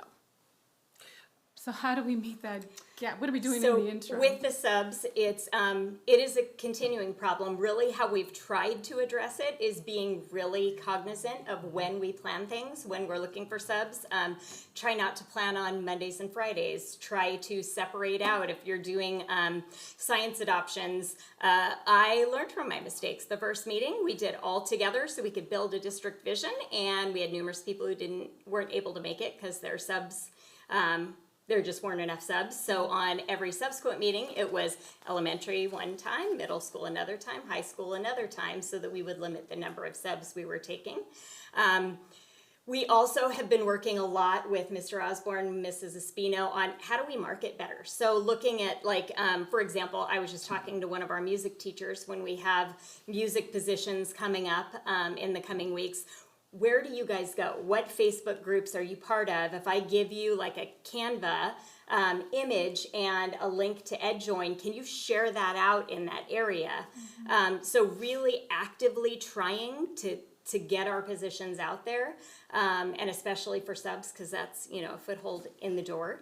And what was your question too? Because I forgot that you have something to add, Dr. Well, Nahara. she was, I believe the second part was, are we really ready to go with MTSS? And the thing with MTSS, like Dr. Prince said earlier, is a lot of it we have in place, we just haven't put it all together for everyone. So for example, we have tier 1, tier 2, and tier 3 academic interventions in place at all of our sites. We have tier 1, tier 2, and tier 3 social emotional behavior interventions. So they've kind of been like separated. Now MTSS puts it all under one umbrella. So we are ready to continue the work of providing a variety of types of interventions in a variety of types of areas for all of our students, while we hone what that means, what it sounds like, and what it looks like. So it's not that we are not ready to go, it's we're ready to continue, enhance, and improve. Okay, I like that. This other one was goal analysis, description of, okay. The most challenging aspect of our implementation of these actions, that was, gosh, where are we here? I'll read it to you. The promotion of cultural esteem due in large part to limited opportunities to provide substitute teachers. So cultural esteem, what does that look like and how are we going to implement it? How can we do it without struggling with that issue of not having enough substitute teachers? Yes, I was actually just meeting with one of our principals. Dr. Akbardian at Goddard has done an amazing job with bringing in some different cultural awareness, celebrations. So we made sure there was money in there so we could support each of the school sites. But Dr. Akbardian and I are actually working together too to make a template for each celebration and to have an elementary and a secondary version as well as social media templates so that our principals, especially having so many new principals, we can say, these are the ones we're celebrating. These are the ones we have a template for you. Here's elementary, here's secondary. Edit it however you like, but here's a starting point. Here's a starting point for some different activities, having our ASB advisors work together and providing some of our funding out of that LCAP action to make sure it's not all on ASBs, because when you think about it, only one of our elementaries currently has an ASB and it's brand new. So making sure we're providing the fundings if they want to have those cultural celebrations. And then we also have some really fun plans that we cannot wait to get the Prop 28 money because we really think we can bring a lot in, but we were also talking to some of our VAPA folks and talking about how can you, for example, when you're doing choir, can you incorporate some of those different cultural music, some of the composers from different cultures? When you're looking at art, can you look at some of the famous artists and look at particular styles that represent? So I think there's a lot of ways, and we're going to be working on really honing those in as a district in the coming year. Thank you, and I appreciate you tapping into the talent we already have and the principals and teachers that are already doing it well. We don't have to reinvent the wheel, right? We can just ask them and try to replicate that on a grander scale. You mentioned, no, you didn't mention it, but I thought about AVID. I saw a lot of the AVID being also something that we rely on to get to some of these students that may need that extra support. But do we have enough AVID classes at the elementary and middle schools? And are we have 44% or 42% students that are socioeconomically disadvantaged, and we're saying that AVID is a good thing for them, but do we have enough AVID to go around for all these students? Yeah, so I am excited to say we have 23 staff members going to our AVID Summer Institute this year. We are adding another one of our elementaries, so Sutherland is adding on as a new AVID school. We have, Stanton has had a little preview, but we want to make sure, especially with our newer principals, when we have big things rolling out, that we don't do initiative overload and tank a program. So we want to make sure they get sort of everything going with their next step, which I can't say with public viewing because I leave it to that principal to make exciting announcements, but we want to make sure that process is solid in place. And then they are also, their staff has asked for some AVID information, and our AVID rep came down and met with them to talk to them about it. So we are looking at continuing with that and providing more supports, and exciting to have a team of 23 going, and a few of you up there are going with me as well in early August. Okay. thank you, I appreciate that. So are you saying, did I hear you say that we will be adding more AVID classes? Yeah, we will, well, in elementary, it's not necessarily a class. It's an overarching, all the teachers get strategies and teach them throughout the day, and you usually phase it in, either you go your grade level leads, or you go grade level at a time and work down over years.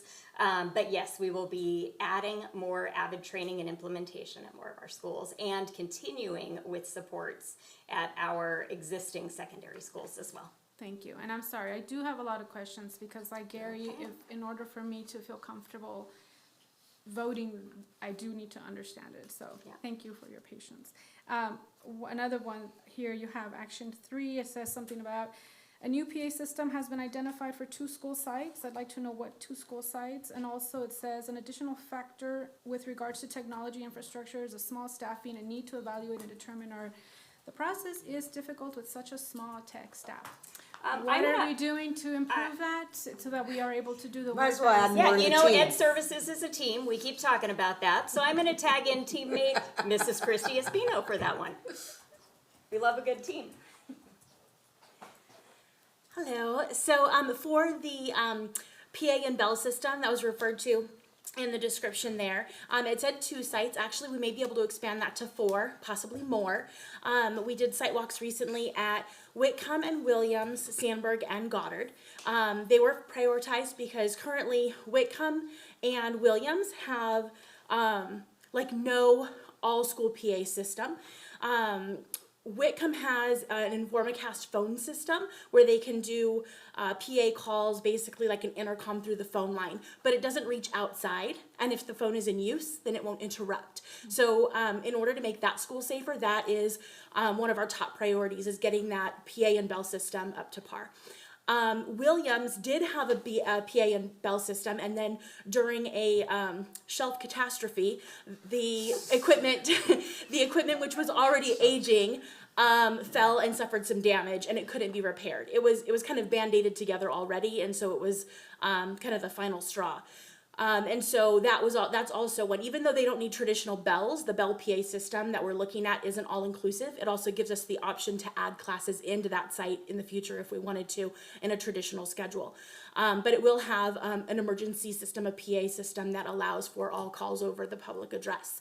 Sandburg and Goddard would then prioritize next because they also have really antiquated systems. Like literally Sandburg's bell system runs off of an old Windows 7 computer, like a laptop that it can only run on that laptop. And so for that reason, those were prioritized next. Doing the site walk for all of those, we have a preliminary estimate. We're going to be using some of the money that is designated through LCAP and through the local control, but also we have a school violence prevention program grant that was awarded to us a few years back, and so we're going to absorb the rest of the money available in that grant as part of this initial phase. Is that going to take care of just the 2 schools or the 4? Because it's my understanding that is going to expire pretty soon. Correct? It is, and so that's why we've done all the site walks and all the things to try to get all of this in place. So I anticipate bringing something for your approval and review prior to that expiration date, which is the end of September, I believe. We have to have it encumbered. So we're in the final phases of making a decision on how that money will be spent. That money will cover 2 sites easily, which is why we started kind of conservatively with 2 and then another 2, but it's possible that with some of the other funding that we have and the priority that we have on school safety, knowing the importance of having functioning PA and bell systems is like that's our first line of defense if something happens, is to let people know that there's a danger and to get on the PA and to make the announcement that people need to go to a safe space, or that, you know, here's the instructions for evacuating, you know, after an earthquake or whatever may happen. The systems we're looking at are all like IP enabled single wire systems that also have ADA compliance. So they have a screen that like a ticker tape that has an announcement as well, so that people who have visual or audio impairments can still know what is being said over the PA system. It all has a very manageable console, so that even the site leader can like program the bell schedule on minimum days or on special schedule days. So there's a lot of benefits to moving into this direction. And so that is the PA and bell system. And I've talked for so long, I forget the second part. The small tech staff. Oh, yeah, well, There it is. there it is. No, so really Who is your tech staff? How many people is that comprised of? And what are the needs? Okay, so the tech staff right now is myself and three other individuals. So we have 2 senior IT analysts and 1 IT specialist. There is a vacancy currently. Thankfully, we were able to fly that position. 17 individuals tested today. A good number of them passed, so we're going to be moving forward with some panel interviews so that we can select the replacement for that vacancy. But that would be considered under a normal circumstances a fully staffed department. So 3 analysts, 1 specialist, and myself. But keeping in mind that's been the same number of people since we had computer labs and nobody had a device in their classroom, and teachers were using vis-a-vis markers on overhead projectors. So needs have changed substantially, and so we're doing a little bit of restructuring, or at least I am attempting to do some restructuring internally to make some moves to make use of some of the employees that are site-based, to give them more site tech support, to expand that a little and make it so that there's more support for secondary sites, but also just really looking at how we can best allocate our resources, because resources are buildings, but they're also people. People are resources as well, and so how we can best allocate those resources, make use of individuals, in new ways, so that they can support things like the device refreshes and identifying broken devices and making claims on the insurance that we're going to be bringing in for families and doing all of those things. So, in comparison to other districts our size, our staff is small. I think that in regard to the narrative, though, that was part of the LCAP, really it was that for a good amount of time, the position that I'm in now was vacant. And there was also an analyst position that wasn't filled for almost a year. And so some of that is still like kind of the aftershock of that, of not having somebody to lead those projects and not having a full staff to be able to tackle the improvements that maybe could have been made had we been fully committed to expending all of the money. But I think that it gives us an opportunity, though, now that I very much am a systems thinker. I want to see how everything works and how we can put everything in place to get the most out of the money that we've got. And so doing things like, the Bell infrastructure upgrades, that couples with things like upgrades to switches and things that are part of our infrastructure, so that it helps us, even though it's a project for PAs and Bell systems, it'll help us along some infrastructure lines as well.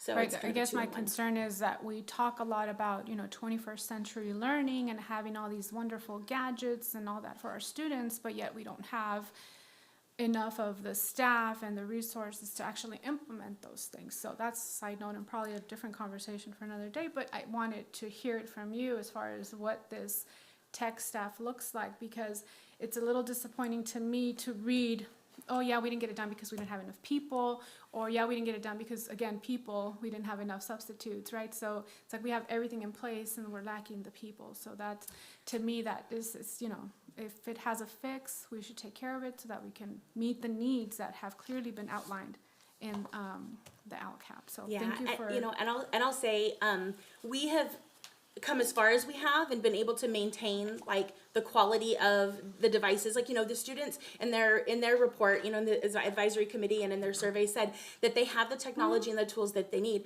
We've only been able to sustain that because of the work of our teacher tech leads and of our librarians and of the part-time ICAs and the people who are doing more than what they're currently responsible for doing. Right. People are stepping up. And they've done it in a time of need. And I think that you're right, though. Like, we do have something that we need to address because it's not sustainable long term. I was going to say, of course, they're stepping up because they're amazing that way, but it gets to the point where it may get in the way of the work that they need to get done, or burnout, right? Yeah, and it helps us. Yeah, and it helps us maintain status quo, but it doesn't help us move forward. And I think what we want to do is move forward. Absolutely. Yeah. Thank you. I appreciate that. I'll look for my next question. I'm just kidding. You're really done? No, I'm not, but go ahead. No, No, seriously, there's so many pages here. No, I think I am done. All right, I know that Mr. Clifford has been, Patiently waiting. well, he's been reading the report card here since, he found it on his phone, but I'm gonna give Mr. Lopez a chance to ask his questions first, and then That's we're gonna go okay. back. He's been taking I'll notes. give it back to you guys. All right, I get it. you're up. Just real quick, thank you. I did look at the report cards, I remembered them when I saw them. Is anywhere in this document tell me that the SARC is connected to this? Like, that's my, I know I voted for those and I looked at those, and by the way, there isn't one for Williams. And it doesn't talk about the bells and the PA and bell systems. It says they're all in good working order, not that they have to be replaced. So my point is, when I'm looking at the SARC and I'm saying, oh, look at that report card, it doesn't really talk about it's very specific. It says like, oh yeah, we found a leaky faucet. It doesn't say, 10 acres isn't being used. It doesn't address what I need, and until you guys told me right now, I couldn't find a link between the SARC and the LCAP. So if you're telling me that's in there somewhere, I apologize and I get it. But I want you guys to know I remember voting for them. I looked at each one of them because I even talked to you about it, and I did some math saying, well, we only have 440 students and we have 25 classrooms. That's 16 pupils per class. Why? How come there's 30? I did a lot of work with that, but I at no time thought that measurement came back to the LCAP, because when you look at that measurement, everything was measured good. So I'm sitting up here saying, oh, we're in good shape and all the facilities are good and I don't have to worry, but I don't believe that is the case of the state.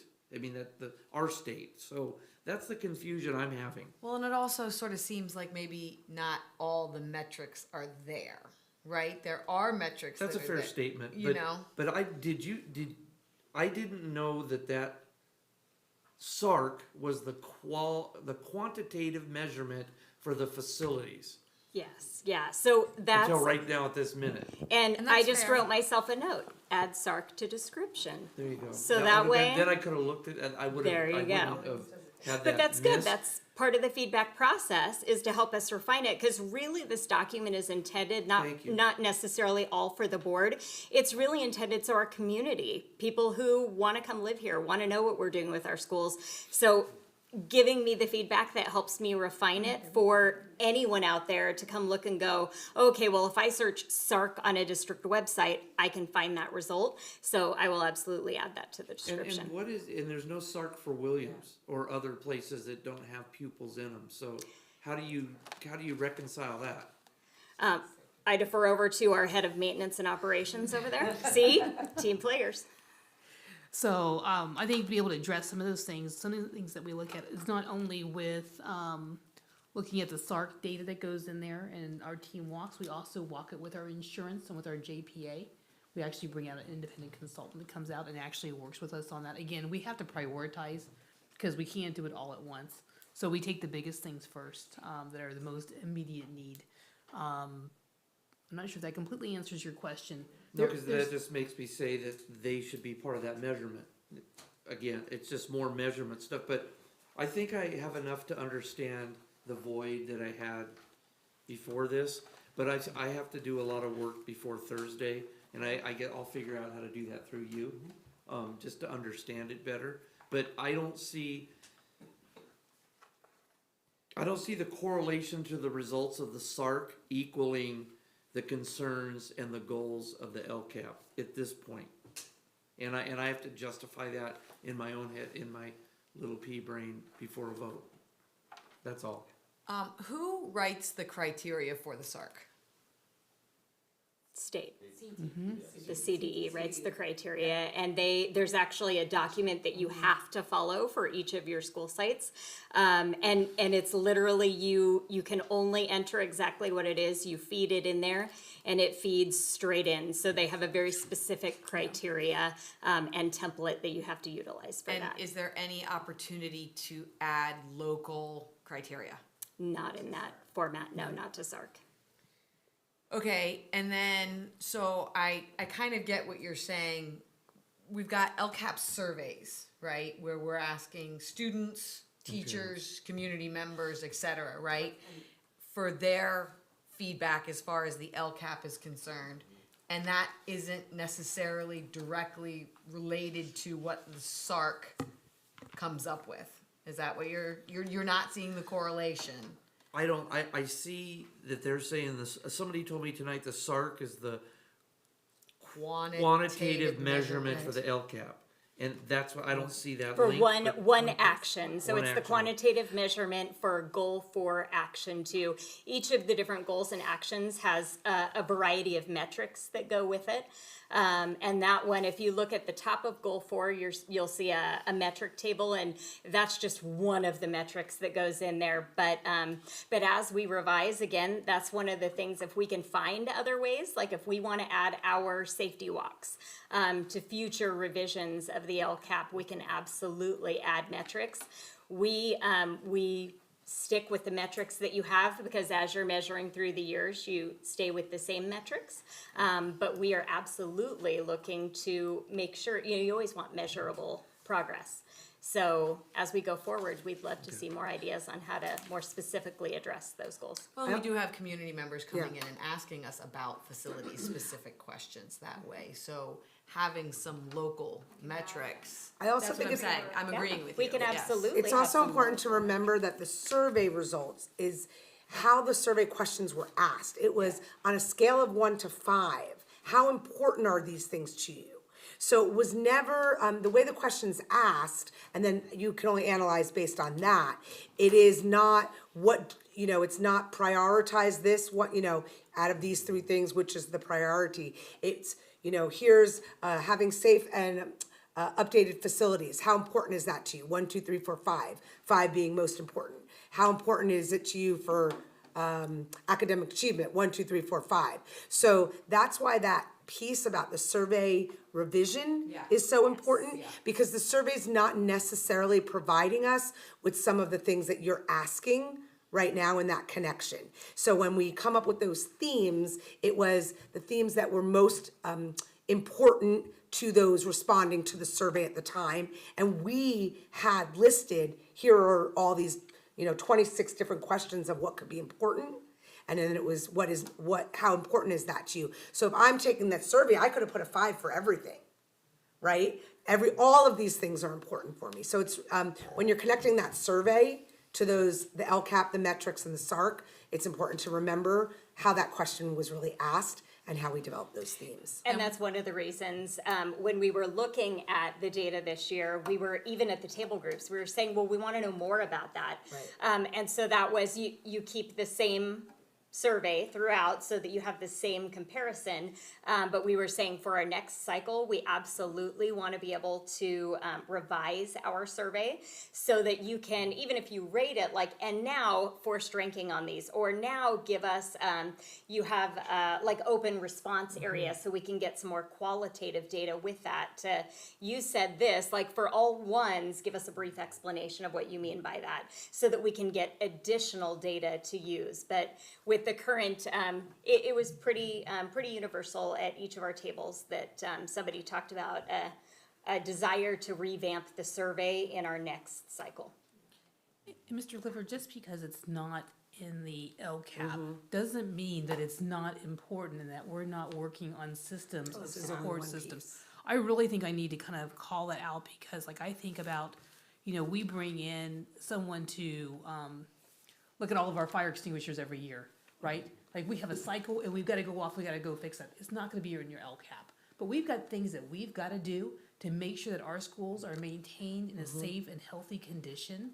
What this really calls out is it goes a little bit above and beyond that. What else are we doing to ensure that we know that campus climate has been a real concern for many years? We've watched districts in other states, in our own state, sometimes suffer when there's a crisis that happens. And what are we doing to help make sure that those prevention systems are in place? And so I completely respect what you have to say. We are very quickly trying to put systems in place to make sure that those things are monitored, that they're done frequently, that they are then prioritized, and that we spend our money wisely, which by all means you need to hold us accountable for. Completely agree with that.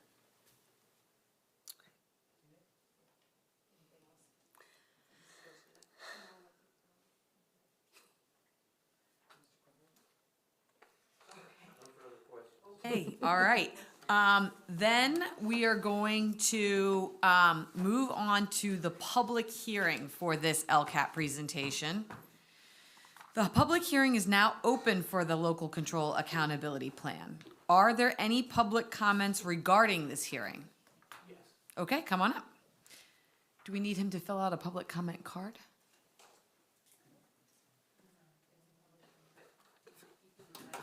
Okay, sorry, 1 second, sir, just Sure, for the public hearing for the local control accountability plan began at 8:48. If you wouldn't mind just stating your name for the record. Sure. Mike Barron, and I have a grandson going to Sellers in 4th grade. So a lot of work's been put into this, a lot of discussion. I totally agree with Gary in terms of if you have a goal that's driven by this overarching initiative, then you've got to be specific about it. Specifically, what are you going to do, by when, and what's the metric that you're going to use to determine were you successful or not. And you can't have 1,000 or 500 or 300 of these goals under the initiative. You know, you got to prioritize. So I think those questions are relevant. I also commend you for the questions that you were asking. But I'm not sure how to phrase this, but personally, I think DEI can have some very pernicious consequences to a school district, to a community, to a company. And I want to focus at this point in time, because I'm not prepared, on equity. Equity means sameness of outcomes, that you do not have equity until every student is performing at the same level. And that's a great goal. But how do you get to that sameness? Every example is that you lower standards, you eliminate testing, you make it so that everybody kind of gets the pass. And that's how we're seeing this degradation of achievement, which is, and I think is fantastic, goal number one. I see DEI, especially equity, as anti-goal 1, anti-goal 2, and anti-goal 3. What is it that we're trying to do here? We're going to include minorities. We just heard about these resource center. You're hiring a person to help.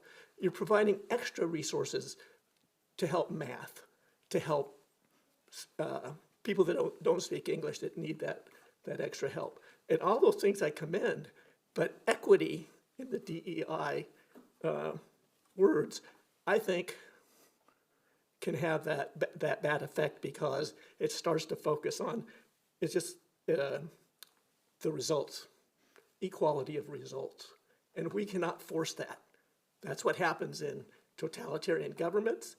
And we now have airlines that are saying, hey, let's not train our pilots as long as we used to, because we need to have equal representation.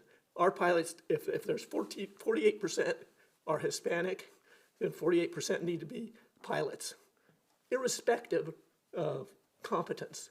And we cannot replace meritocracy with this equity. And I think this board just allowed training of all the teachers for DEI. And it's such an important issue that it shouldn't just be, oh, and is DEI going to be part of the professional development? Yes, it is. Okay, done. This is a big issue. And I think that there's a lot of people in the Glendora community that will feel the way about equity and DEI training as I do. And I'm half Mexican. My mother was from Mexico. So I don't want you to think that I'm just anti-minorities. So that's what I wanted to bring to your attention, that equity instead of equality of opportunity, that substitute is not a good substitute. So thank you very much. Thank you for your comments. Is there anybody else that would like to give a public comment on the LCAP presentation at this time? Any additional comments from members of the Board of Education? Okay, I'm going to now close the public hearing on LCAP at 8:52.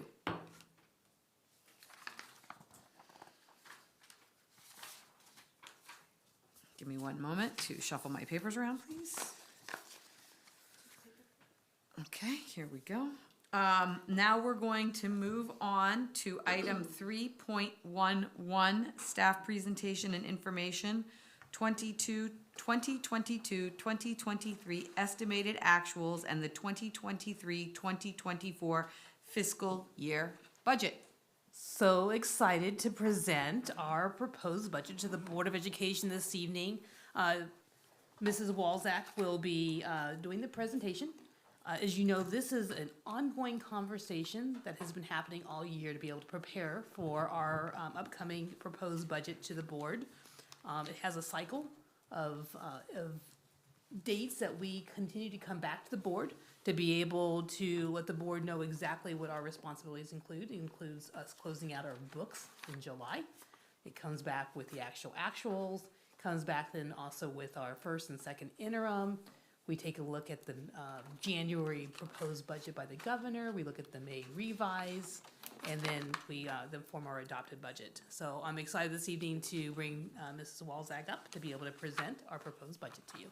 All right, thank you, Mrs. Backer. Good evening, Board of Trustees, cabinet members, and colleagues and community members. So I'm here to present the proposed budget for 2023-24, as well as the estimated actuals for 2022-23. Am I controlling this? Okay. So what's included? So as I mentioned, we're going to be looking at the 22-23 estimated actuals for all funds. And basically, what I do with that is I look at our actuals to date through April 2023, and then take a look at what our budget is, and then kind of look and see what adjustments I need to make between the estimated actuals as well and the budget. And then we have the proposed budget for 23-24 for all funds, and then most importantly, we have the multi-year projection, which covers 23-24, 25-20, 23-24, 24-25, and 25-26, and basically LACO provides us a letter to make sure that we are solvent for the next 3 years. So the final budget is due to the state by June 30th. Our budget is based on the governor's May revision. The state budget for California has to be passed by June 15th. So in June, when the budget is passed, if there's anything that we include in our budget that's not going to come into fruition, we have basically the 45-day window to make any revisions on our budget. The budget will be revised throughout the year. That's with the first interim and then the second interim. And then, as Mrs. Vacker mentioned, we will have the unaudited actuals, which will be in September.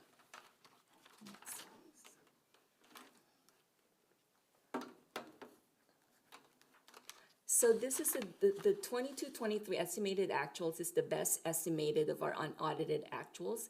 It reflects the current year district budget as well as the revisions for the year. So when we uploaded the estimated actual, like I said, I made some changes based on what I think may happen or not. For example, a good example is for 22-23, we included a budget for a textbook adoption.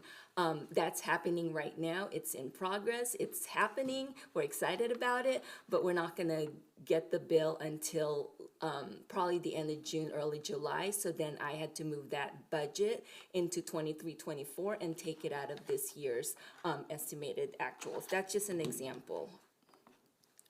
Oh no. Oh no. Oops. Okay. Oh yeah, do you mind? Thank you.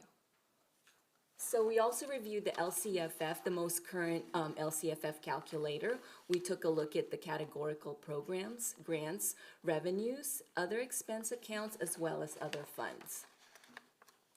For the estimated general fund net income, at second interim, we had a net income, unrestricted and restricted, $12,886,729. At estimated actuals, it's $15,636,802, and that's a change of roughly $2,750,000. One of the big change I said, like I mentioned, is the textbook adoption, hence increasing the net income for the estimated actuals for 22-23. For the general ending fund balance, our restricted fund balance is 18,302,019. Unrestricted and assigned is 8,113,315, and total general ending fund balance is 26,415,334.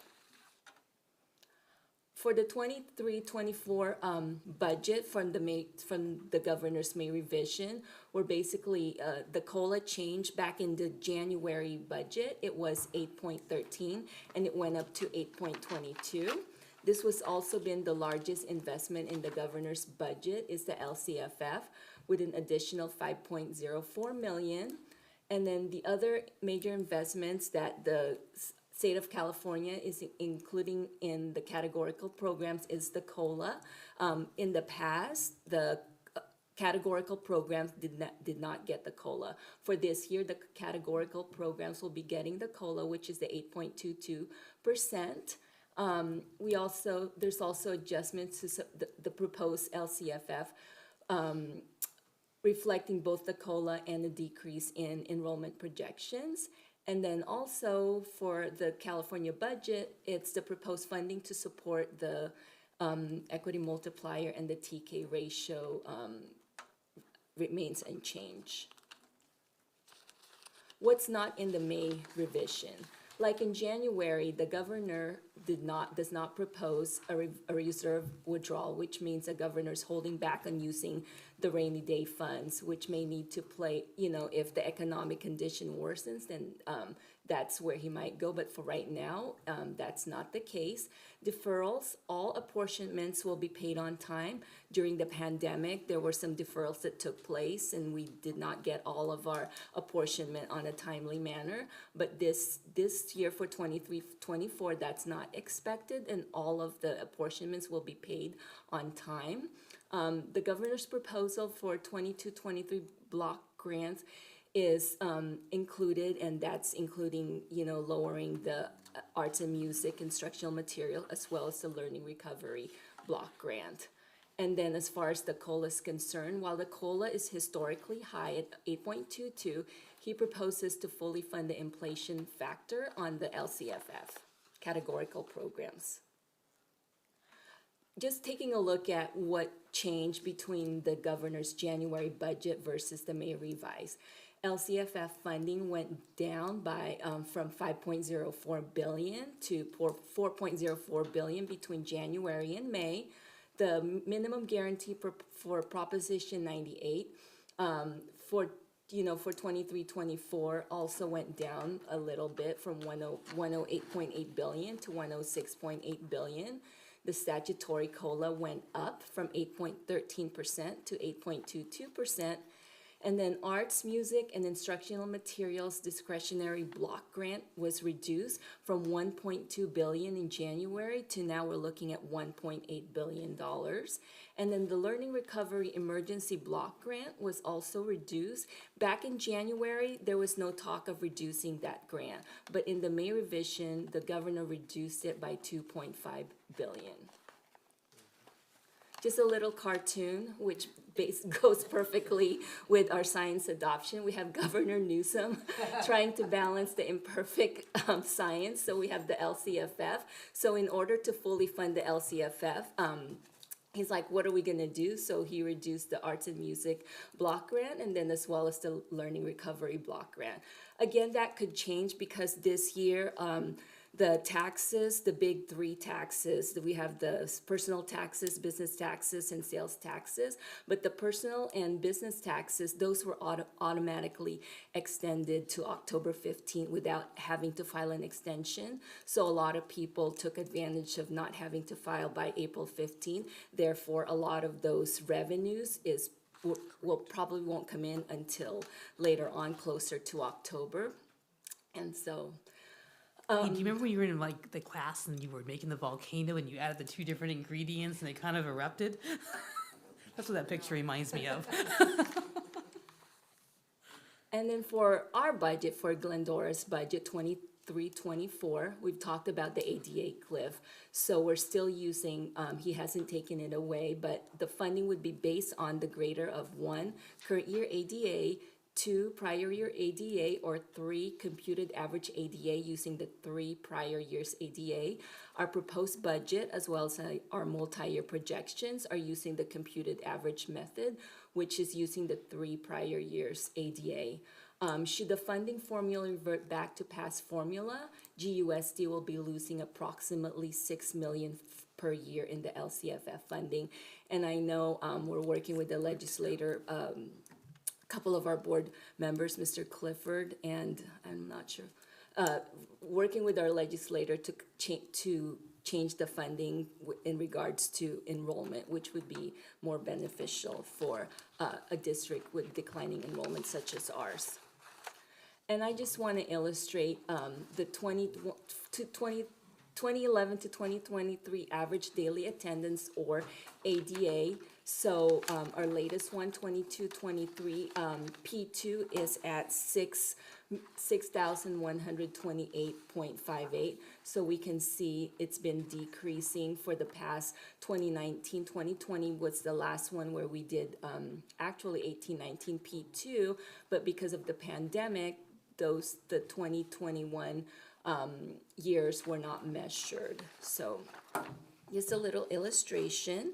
And then the next slide, I wanted to just illustrate and get a picture of the enrollment that we have. So for 2000 to 2023, 2011 to 2023 enrollment. So our highest year was during 2014-2015, where we have 7,733 enrolled students. And then now, 22-23, we're looking at 6,525. That's over about 1,200 loss of students from 2015 to 2022-23, as the graph illustrates. And then next, the statewide attendance rate. So declining enrollment has been the topic for all of the school sites. Attendance rates in 22-23 have rebounded, but during back in 2018-2019, the statewide ADA rate is roughly 26%. Ours was about a little over 97%. During the pandemic, it went down to 91%, but now it's climbing back up to about 92%. This is statewide rate, and GUSD is just a tad bit higher. Next slide. For the 23-24 budget and multi-year assumptions that we use, this is provided by LACO.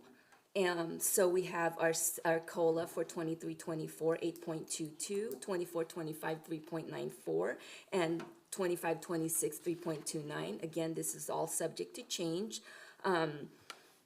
Our unduplicated 3-year average for 23-24 is 38.19, and then 32.05 and 26.13% respectively. The LCFF dollars per ADA, you can see, let's just take K through 3. For 23-24, 10,119, 24-25, 10,941, 25-26, 11,329. We're projecting enrollment for 23-24 to be 6,465, 24-25, 6,415, and 25-26, 6,375. Those numbers will definitely be monitored closely throughout the year. If we see any changes, whether or not it's decreasing it or decreasing or increasing it, we're going to be updating our LCFF calculator to get a better picture of what our revenue will be looking like. So for 23-24, our LCFF revenue is $79,244,676. For 24-25, it's $77,473,451, and for 25-26, it's $76,775,995. next portion of the revenues is the COLAs for for the federal programs. We don't ever receive any COLAs for federal programs. For state categorical programs, it's the same as our regular COLA, which is 8.22% for 23-24, 3.94%, and 3.29% respectively for the next 2 years. Lottery per ADA has been the same for the past few years. We have two pots, unrestricted and restricted, and it's $170 for unrestricted and $67 for restricted. The mandated block grant increase a little bit as far as per ADA. So for K through 8, it's 37.81. For 23-24, $39.30 for 24-25, and then $40.59 for the out years 25-26. And so the total mandated block grant for those 3 years, we have $295,914, $306,243, and $314,336 respectively. On this one, I just wanted to illustrate what our federal revenues consist of. So we have the big packet that you receive with all of the funds. And so basically this matches what that federal revenue is, both restricted and unrestricted. So the largest federal revenue that we have this year that's not going to be there next year will be the ESSER 3. So ESSER 3, we have $3.2 million that we need to spend down by September 30, 2024. So that's included on here. Next year's budget, that's going to be gone because it's going to be spent. The rest are mostly special related to the different allocation that we have for special education. On here too, we have the categorical programs. We have Title I, Title II, Title III, and that pretty much sums up what our federal revenues consist of. Next up is the state revenues. So in this one, we have the mandated discretionary grant. We have the state lottery revenue. This one is the unrestricted at $1.1 million. We have the expanded learning opportunities program at $1.5 million, and then we have the restricted lottery at $300,000. This is the state program. It's the workability for special ed, and that's about $93,000. We have state mental health, $500,000. Special ed early intervention, $150,000. We have the TUPE or tobacco use prevention education of $50,000. And then just a small in-person instruction grant left over of $139,884. For the local revenues, our local revenues consist of some unrestricted local revenue, $492,000. For our special ed, the AB 602, it's $5.6 million, and then just a few more smaller local revenues, and included on there as well is what Mrs. Espino talked about, which is our Cops to School Violence Prevention Grant, which we need to spend down by September 30, encumbered by September 30, 2023. Next up are assumptions that we use for the expenditures. For our retirement rates, we have CalSTRS, which remains unchanged at 19.1% for the next 3 years. However, we're definitely seeing increases in CalPERS. So 23-24 is 26.68, 24-25 we have 27.7, and 25-26 we have 28.3%. Our unemployment insurance rate is 0.05%, and last year it was 0.2%, so it went down. The way when doing the multi-year projection, so basically the 23-24 is based on our current needs and what projections and any known changes that we have. And then for the following year, same thing. We look at what are our needs, what are any changes based on, that we're looking at 23-24. And then we also adjust that by the CPI of 3.44%. For 24-25 and 25-26, the CPI adjustment is 2.77%. The routine restricted maintenance is just basically 3% of general fund expenditures, and that's both restricted and unrestricted. So as far as our salaries are concerned, for GTA, last year they settled for 3 years. So 23-24 is 2% off schedule. And then 24-25 is 2% on schedule. And then the following is pending negotiations for 25-26. However, day sunshine, and we are reopening negotiations for 23-24 and 24-25. CSEA is pending negotiations for those 3 years. For our budget, so the revenue, we're using the May revised assumption method 3, which is funding our ADA. Our funded ADA is 6,475.90. For special education funding, that's through our SELPA, and there's a slight increase in the SPED funding allocation as well. And then for categorical programs, as I mentioned earlier, COLA will be included in that. On this budget, we also have the ELOP, the ESSER 3, the Learning Recovery Emergency Block Grant, and the AMIM. What's included in our expenditures? 85% of our budget is related to salaries and benefits. So for that, we included the step and column adjustments in salaries for all staff members. There's no rate changes in STIRS. However, in PERS, we're going from 25.37% to 26.6%, which is an increase of 1.31%. 2 million textbook adoption. In textbook adoption is carried over from 22-23 into the 23-24 budget. And then, as I mentioned earlier, we have to spend down the ESSER 3 of roughly 3.2 million by 9/30/24, and the entire amount has been included in the budget for 23-24. Next slide, just to illustrate again the STIRS and PERS rate changes that we've had from 2008 to 25-26. So for STIRS, it was 8.25% back in 2008-2009, and now we're looking at 19.1%.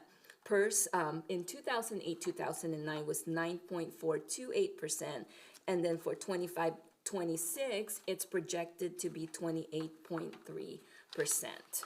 So it's definitely gone up significantly. So on the projected unrestricted general fund balance for 23-24, it's $9,084,574. 24-25, we have $11,591,050. 25-26, $8,793,339. Next slide, just the last year we created the Fund 17 since we cannot have more than 10% in our general fund. So we basically committed those funds. So some of the funds that's committed is related to school sites carryover and donations. So each school site, they get a site allocation that they can spend on things that the sites need, and they also receive various donations, whether it's a principal discretionary donations or different things from the members of the community as well as the families of our students. So that's roughly carrying over $700,000. We have unspent supplemental grant of about 1.6 million. Textbook adoption, just an additional textbook adoption because we included 2 million in the 23-24. It's 500,000. GHS pool and athletic facilities, 938,000. The safety grant matching, the grant matching for the school violence, we have to match that, and the matching that has to come from the district is $187,000. CTE pathways and innovation, $500,000. Restroom and locker room, $300,000. Technology refresh, $1 million. Salary and benefits reserve, $4.2 million. Increases in liability and workers' comp, roughly $200,000. Cyber insurance, $50,000. Safety and security, $200,000 for a total of $10,375,000, and this balance encompasses 22-23 and 23-24, with an ending balance for 23-24 of $10,375,000. And that wraps up the 23-24 proposed budget. I tried to talk fast. Thank you. Questions? Is anybody ready with questions right now, or does anybody, I need a minute just to review a few things. Go ahead. Just real quick, the most alarming slide to me is the slide that talks about enrollment. Is certainly between 2015 and 2023, 7 to 8 years of 1,200 student decline. I really think it's time for at least this board member to take some prudent action moving forward. I don't know what action we've taken in the past. I haven't done a historical search. I have a feeling, but Mr. Superintendent, could someone send me? I think our employee, we're broken into admin, certificated, and classified, correct? Is that a broad spectrum? That's fair. Yeah. So, can I have, as that relates to the 7733 number, what we had at that time versus the 6525 number, how it happens to be with head count? Sure. Versus Yeah, that number? we could break that down. Because I'm sure, I know the facilities haven't changed, we still have, I mean, to me, I'd like to know that, I'd like to know the 1,200 student decline, I'd like to see that by category, K through 5, 6 through 8, 9 through 12. Because if it's 1,200 elementary students, and there's 450 or 500 elementary students per site, I mean, mathematics would tell you that's 4 sites. Versus if it's all high school students, then that's just a smaller site of the same. You understand what I'm saying? And when I see overarching numbers, I can't tell you today how that looks for me, but for decisions going forward, if I could have those couple of variables, if that's okay to send to me, you don't need to go over that tonight. And then the big difference, STRS and PERS, it's my understanding that PERS is mostly related to the classified employees, and STRS is mostly the certificated and administrative employees. Is that correct? That's correct. Okay. I don't have any further questions right now. Okay, I know that what we're doing right now is approving the final budget for 23-24. But I'm just wondering how we did our proposed budget versus our actual budget for 22-23. Like, how are we getting good at estimating our proposed versus our actual? Yes. No, for the 22-23 budget, we did not do any, we did not make any budget revisions during the 45-day period. So whatever we proposed became our final budget for 22-23, and then throughout the year, when we would get more information, for example, for second interim, we receive information regarding the change in our LCFF funding, so we went ahead and adjusted that. If there's any big changes related to, and then also the other thing that we changed during the first interim was the negotiation, because the negotiation was not settled until I think it was around October. So during the first interim, we made adjustments to our salaries and benefits to include those changes related to the salary negotiations. And was there substantial difference between the proposed and the second interim revenues? Yes, because LCFF went up by approximately a little over $2 million.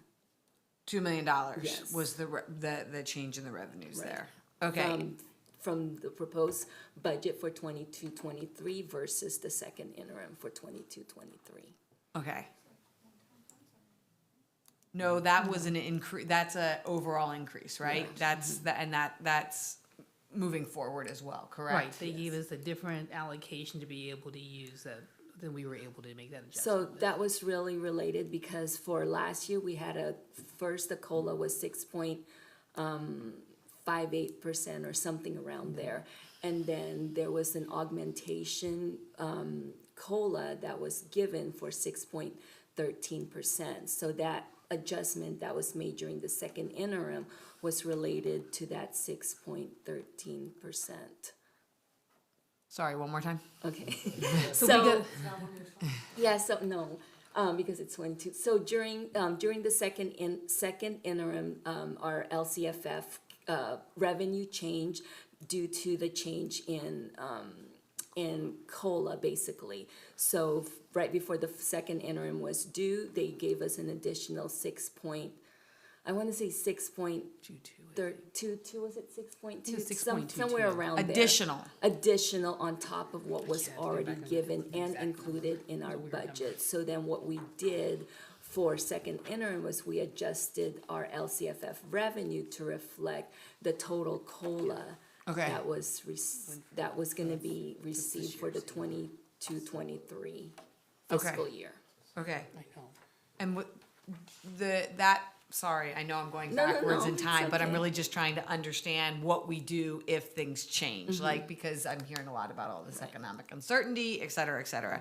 What then, that change in COLA, can you give me, I understand it was 6.22%, but can you give me a dollar amount that goes with that roughly? It was, I wanna say it was roughly 2.2 million. Okay, and then that just goes into general fund? That just goes into the LCFF, yes. And general that's fund, unrestricted? Correct. Okay, all right, and then, I know you guys like to talk in percentages, but I don't always know exactly what that equates to.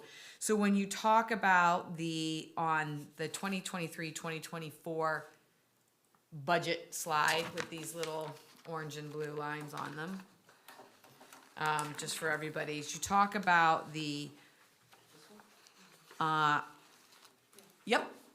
talked about the COLA to categorical programs, that the COLA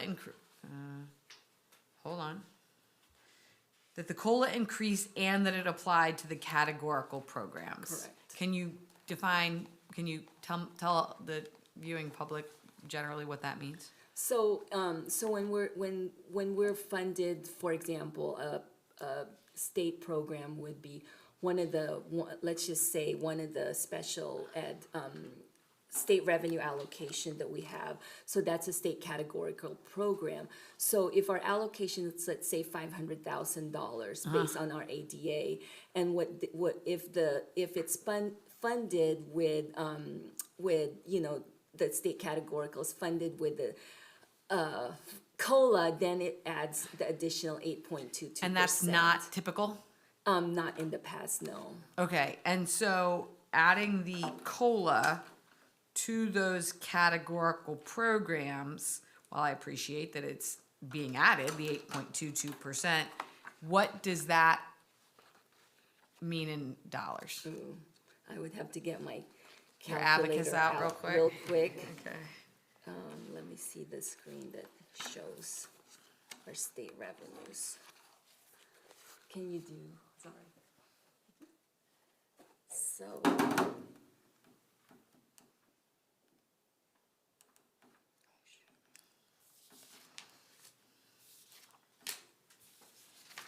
Like Jeanette is calculating that, one of the examples in past years for a categorical, that wasn't always funded would have been like the ROP. So ROP in the past, being a categorical program, oftentimes did not get the funding that came along with a COLA. They were exempt from it. So while everybody else got it, Okay, the ROPs did not get it. but this year they will, for example? This year, well, we've got a way how we're funded. If they were still receiving state funding, yes, but they get a pass-through from us. Right, so we actually, Okay, it's not them, it's us passing through. right. Okay. so basically included in that 4,157,884 in state revenue is about 315,000 is related to the COLA of 8.22. Sorry, one more time? So 315,000 of that is related to COLA. So without COLA, our allocation would have been 3.842. So you've already got that It's already in there. included. Okay, in okay, there, okay, okay, okay. yes. And then on your revenues, your multi-year projection of the revenues. Thanks. No, one more. No, I think it's before this one. it's after statewide attendance rates, I think. There you go, that one. The unduplicated percentage 3-year average at 38.19%, dropping. How or who projects that we're going to be dropping 12% or whatever it is in the unduplicated So pupil count? the unduplicated pupil count, or UPP, it takes a three-year average. That's not So the right slide, but that's okay. So for example, so for you go. 23-24, it's looking at 23-24, the projected for 23-24, and then the 22-23, and then the 21-22. So those are the 3 years that we're looking at, and it takes an average. And I think we brought this up, I'm gonna call in Dr. Nahara. We brought this up last time, that it's gonna be decreasing because I believe during the pandemic, we did a different type of income verification, which when we did that, a lot of our numbers, do you wanna talk about that? We the last couple of years, we've used the income survey versus using the applications, the free and reduced lunch applications.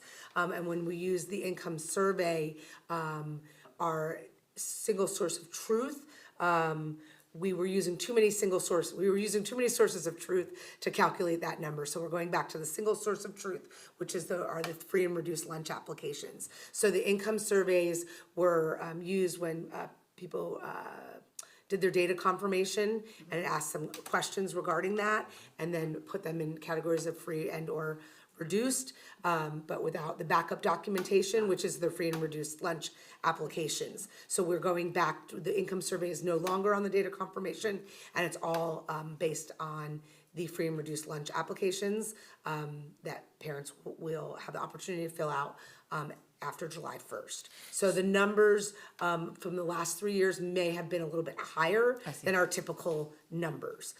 Now, not to say pre-pandemic versus what they'll be now will probably still be a little bit higher than they were, but not as high as using the income survey. So, how do I say this carefully? I mean, it is beneficial to us to have a higher percentage unduplicated pupil count based on the current local control funding formula. The income survey produced a higher number of those people, but without backup documentation, is what I'm hearing And you the say. income survey was never intended to replace the free and reduced lunch applications. The income surveys are generally used by districts that are what we call provisional 1 or provisional 2 districts, where instead, if they have over a certain amount with free and reduced lunch, that they are 100% free and reduced lunch, or Okay. there's provisional 1, 2, and 3, based on those numbers. And then the income survey they use on those off years as verification or to keep those things. So every 3 to 5 years, depending on which provisional rating you have, then you do the process all over again, and that's where the income survey was intended to be used for.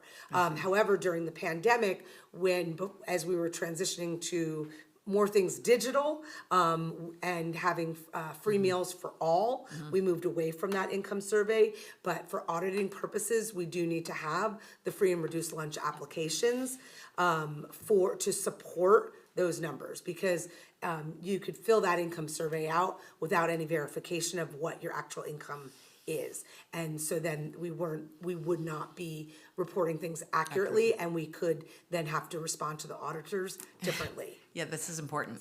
But the free and reduced lunch application process is more rigorous for families, yes? It's a Than little- filling out an income survey? Yeah. Yeah, well, I wouldn't say rigorous. Well, just a little more. There's a couple more steps and an outside determination versus a parent clicking what they feel is their income level and how they interpret the household.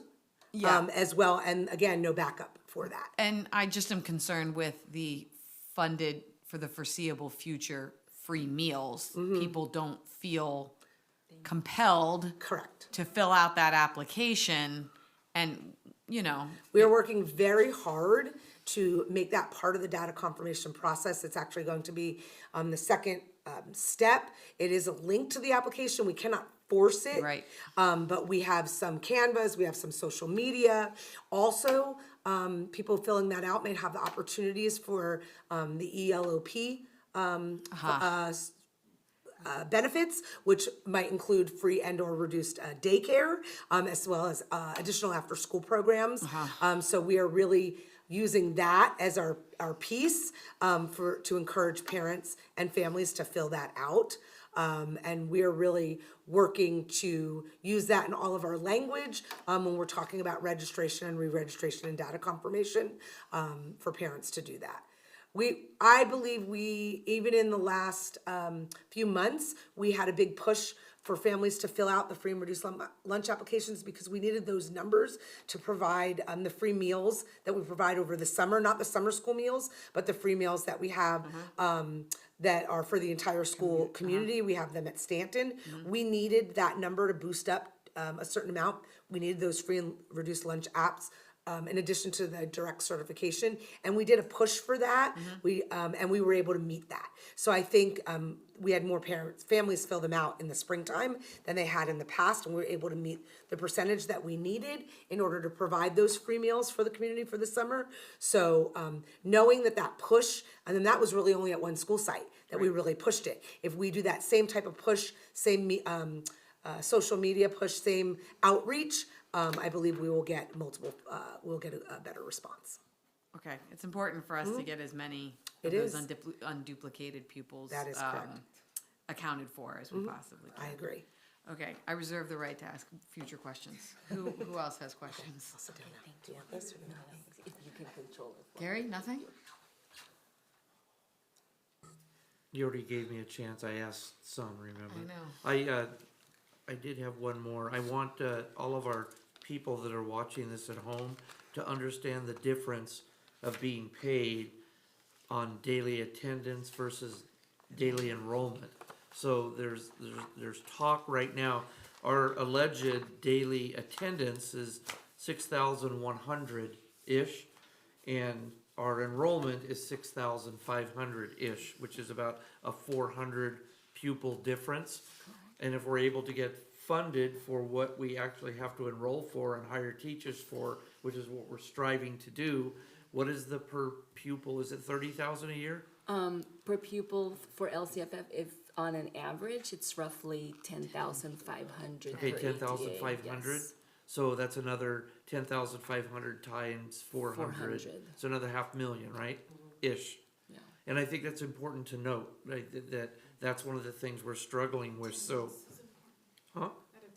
Yeah, attendance is currently important, very important, but there's also legislation to potentially change the school district to be paid on enrollment versus attendance, which makes a lot more sense in the business world because you have to hire people. Who knows what? So that was the other part of the budget that I forgot to mention earlier.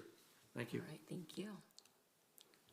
Okay, we'll move on to the public hearing for the estimated actuals. The public hearing is now open for the 2023. The public hearing is now open for the 2022-2023 estimated actuals and the 2023-2024 fiscal year budget at 9:36 p.m. Are there any public comments regarding this hearing? Okay. Any comments from members of the Board of Education? Okay, I'm going to close the hearing on the 2022-2023 estimated actuals and the 2023-2024 fiscal year budget at 9:37 p.m. Okay, we only have 17 more presentations to go. Thank you very much, Mrs. Walzak. Thank you. I really appreciate the team effort. Problem. Thank you. We just asked that on Thursday you approve our 23-24 budget and our 22-23 estimated actuals. Thank you. Okay.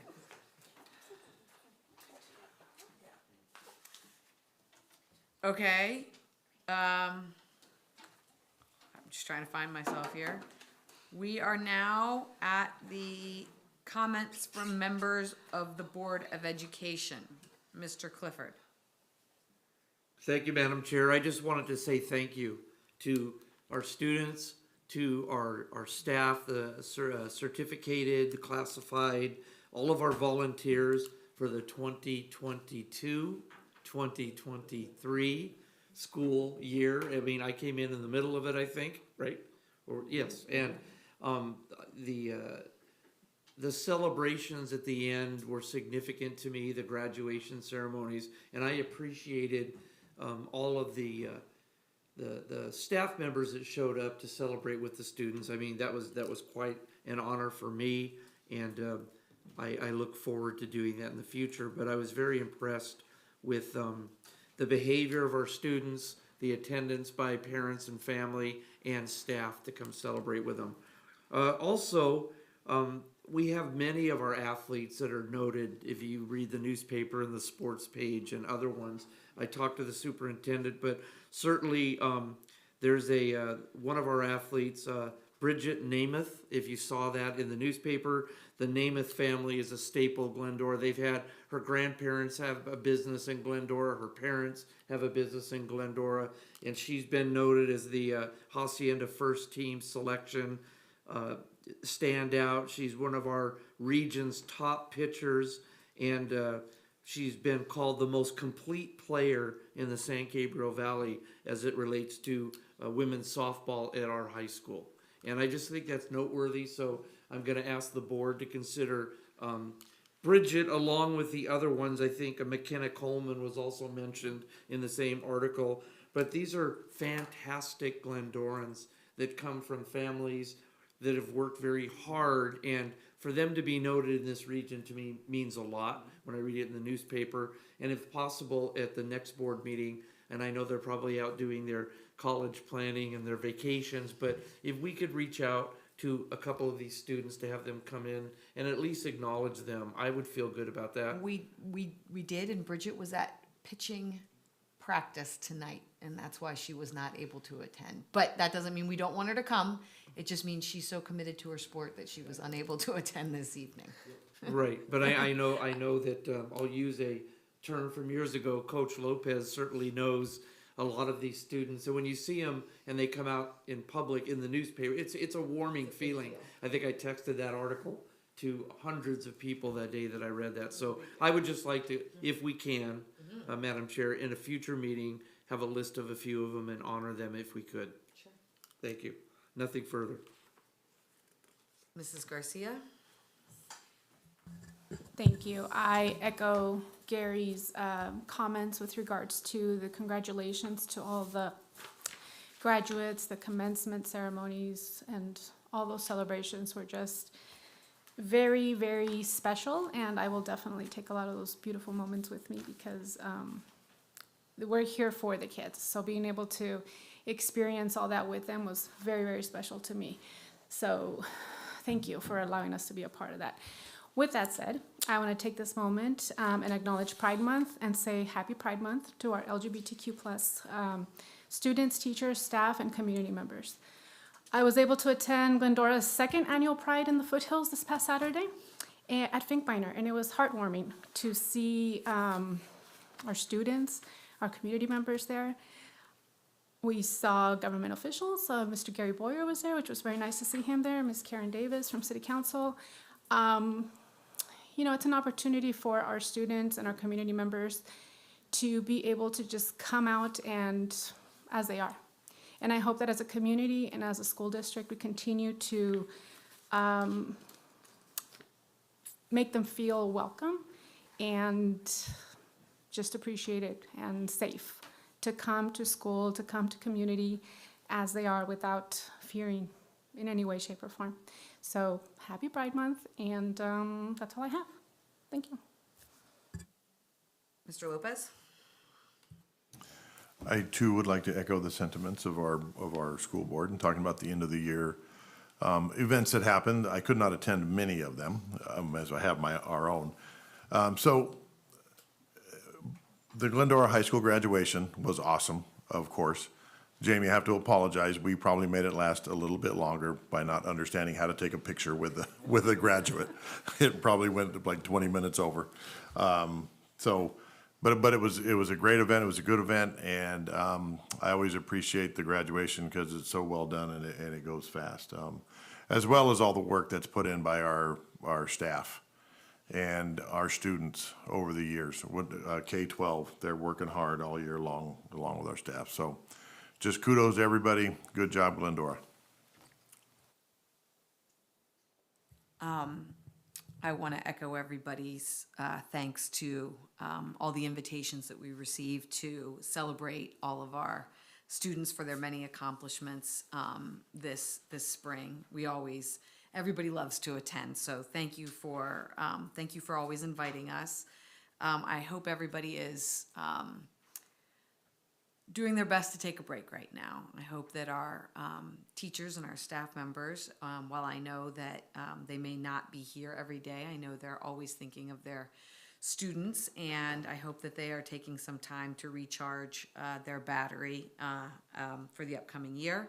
Summer school is in full swing at how many sites? 3, 4? 4 for Wickham too. Okay, 4 sites for the whole month of June. Keep at it. Keep going strong. Get done what you need to get done, or enrich yourself the way that you are given the opportunity to do so, and then enjoy the rest of your summer that way. I also wanted to give a shout out to the community members that put on the Memorial Day 5K. It was a really well attended event. I guess it was good weather for it because it was not too hot, though it was not sunny either. But I understand that there were about 500 community members that participated, or outside of the 500 participants in the race. And it was a really well run race. And I mean, managed. There were, I didn't run. I walked it with my mom, but it was very well done. Community members had inflatables in their yard where people were stopping and taking pictures. There were people out cheering. And I just think that after the last couple of years that we've had, to have a event like that where the community can come together and have a great time and get some exercise. And it did benefit the schools, was what all the posters said, and that was just a great aside as far as that's concerned. Really appreciate it.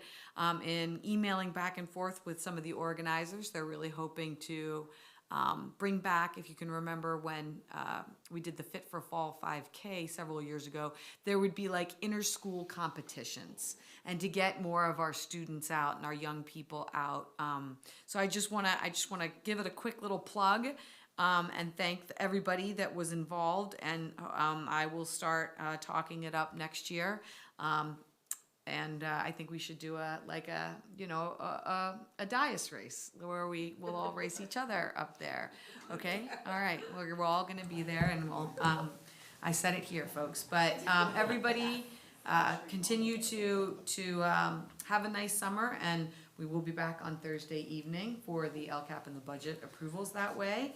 Thank you very much. Those are all my comments for right now. I'm going to toss it over to Dr. DeGrazia and his superintendent report, please. Thank you so much. Thank you all for an outstanding school year. Thank you to our students, their families, and our exceptional GUSD staff for just a wonderful school year.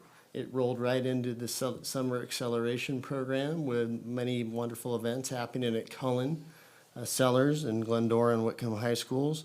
And as we celebrate our accomplishments of this past year, our focus now turns on to planning for the coming year and the future. And to this end, the board and the executive cabinet team will be meeting to engage in a board workshop on July 11th. So we look forward to that and all that is to come. We wish everyone a successful, safe, hopefully sunny at some point, summer. and enjoy it safely so that we can see you back here on the first day of school. Mark it on your calendars now for next year. August 16th is the first day of school, a Wednesday. Teachers will be back on Monday the 14th, and thank you so much. Wonderful. We're now going to move on to the discussion action items. Item 5.1, approve to file a declaration of need for fully qualified educators for the 2023-2024 school year as presented. May I have a motion? Thank you. Second. I'll second it. Are there any questions or discussion? Seeing, yeah. I read this document. It was a little shocking to me. This is the document that says we don't have enough fully qualified people and we're looking for more people, and in the interim, we have to fill them with people that aren't fully qualified? That's the way I read it. Yeah, that's not necessarily correct. We always want the most qualified credentialed teachers for our students. They Yeah. deserve that. This is more of a safeguard or a safety net in case we cannot find a fully credentialed science teacher. This gives us the ability to offer an emergency permit to do that. And so as you see on the document, there's the different subject levels there. Yes. This is an estimate that perhaps we might need to take advantage of it, but this is not the number of students. It's just a safety net. Because it doesn't say that anywhere. It just said, I had a thank little you. thing I was gonna read if you wanted me to, but that's. Well, that, yeah. Go right ahead. Because Please go ahead. Yeah. To me, it looked like, oh my gosh, we're in a crisis. Yeah. And I was like, aren't we gonna hear about this first? Because I couldn't vote, I was worried. Now, Yes. if you just take a minute, maybe I I'll be would less love to worried. take a minute, yeah. Thank you. The Declaration of Need for Fully Qualified Educators is an annual document that school districts approve that acts as a safeguard when hiring staff. The document has us estimate the type and number of permits. It is always our goal to hire the most qualified teachers for our students. This document provides the district with a safeguard by offering emergency permits should no credentialed applicant be obtained. Therefore, it is recommended that the approval be granted to file a declaration of need for fully qualified educators for the 23-24 school year. So I can do that. Okay. Thank Any you. other questions? Okay. Thank you, Mr. Osborne. All those in favor? Aye. Any opposed? Motion passes unanimously. Item 5.2, approve/ratify the science textbook adoption as presented. May I have a motion, please? Do you want me to present it first? No, we have to have the motions first. Okay, Thank good. you. All right. Okay, Mrs. Garcia? Thank you, Mr. Lopez. All right, Dr. Prince. All right. So as you know, we've been undergoing the science adoption this year. And I actually want to start off by thanking our troopers who remained through everything. Christina Cullen, who was one of our elementary teachers on our team, and Jamie Norell, who was our admin lead for the high school, who are here literally just in case you have questions that from a teacher and a principal perspective, gotta come up with they could give you something. those. It's almost 10 And o'clock. I was gonna say, so like, yeah, thank you, ladies. I appreciate it. Okay, so we have our teacher adoption committee. So process-wise, how we went through this process, it was volunteer teachers from the content area, so from science. We had every school, and we try to have a cross-section of grade levels. So we had 15 elementary teachers, 7 middle school teachers, and 6 high school teachers, as well as an admin principal lead at each of those grade levels to help me facilitate. And then we made sure we also had representation from our special education team, so they could specifically be looking at those books as well. So just a reminder of our board policies that go with our textbooks. So presenting a broad spectrum of knowledge and viewpoints, reflecting society's diversity, enhancing the use of multiple teaching strategies, helping students achieve their grade level competencies, meet the criteria specified in law, which is for K-8, they need to be on the State Board of Education approved list, and for 9 through 12, they need to basically say they have met the standards. And so how we did this process is we started with trainings and discussion with the NGSS expert from LACO, Anthony Kwan.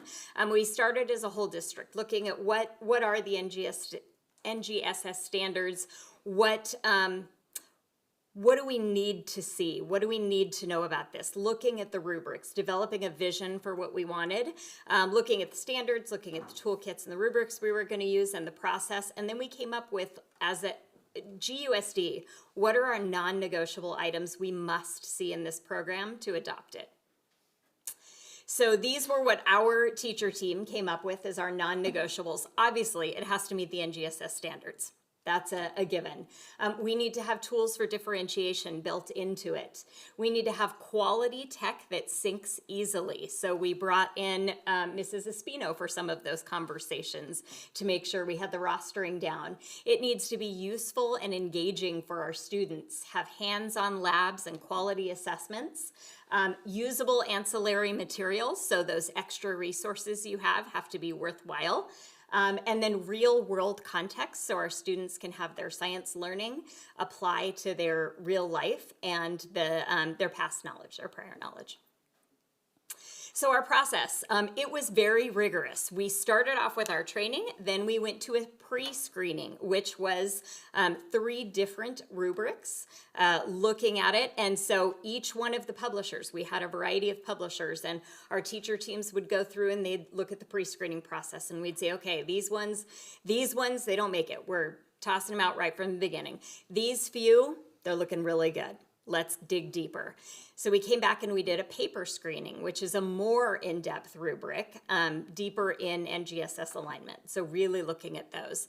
And those that made it through, we invited the publishers to come in and do a training, and those were the pilot selections. Our teachers spent a great deal of time and effort piloting those few publishers that they had decided on.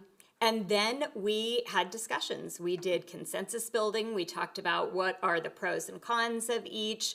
Again, focusing on those rubrics, NGSS, and really looking at what is best for our students. Yes, usable for our teachers, and we looked at it lots of different lenses, but really focusing first and foremost on that student lens.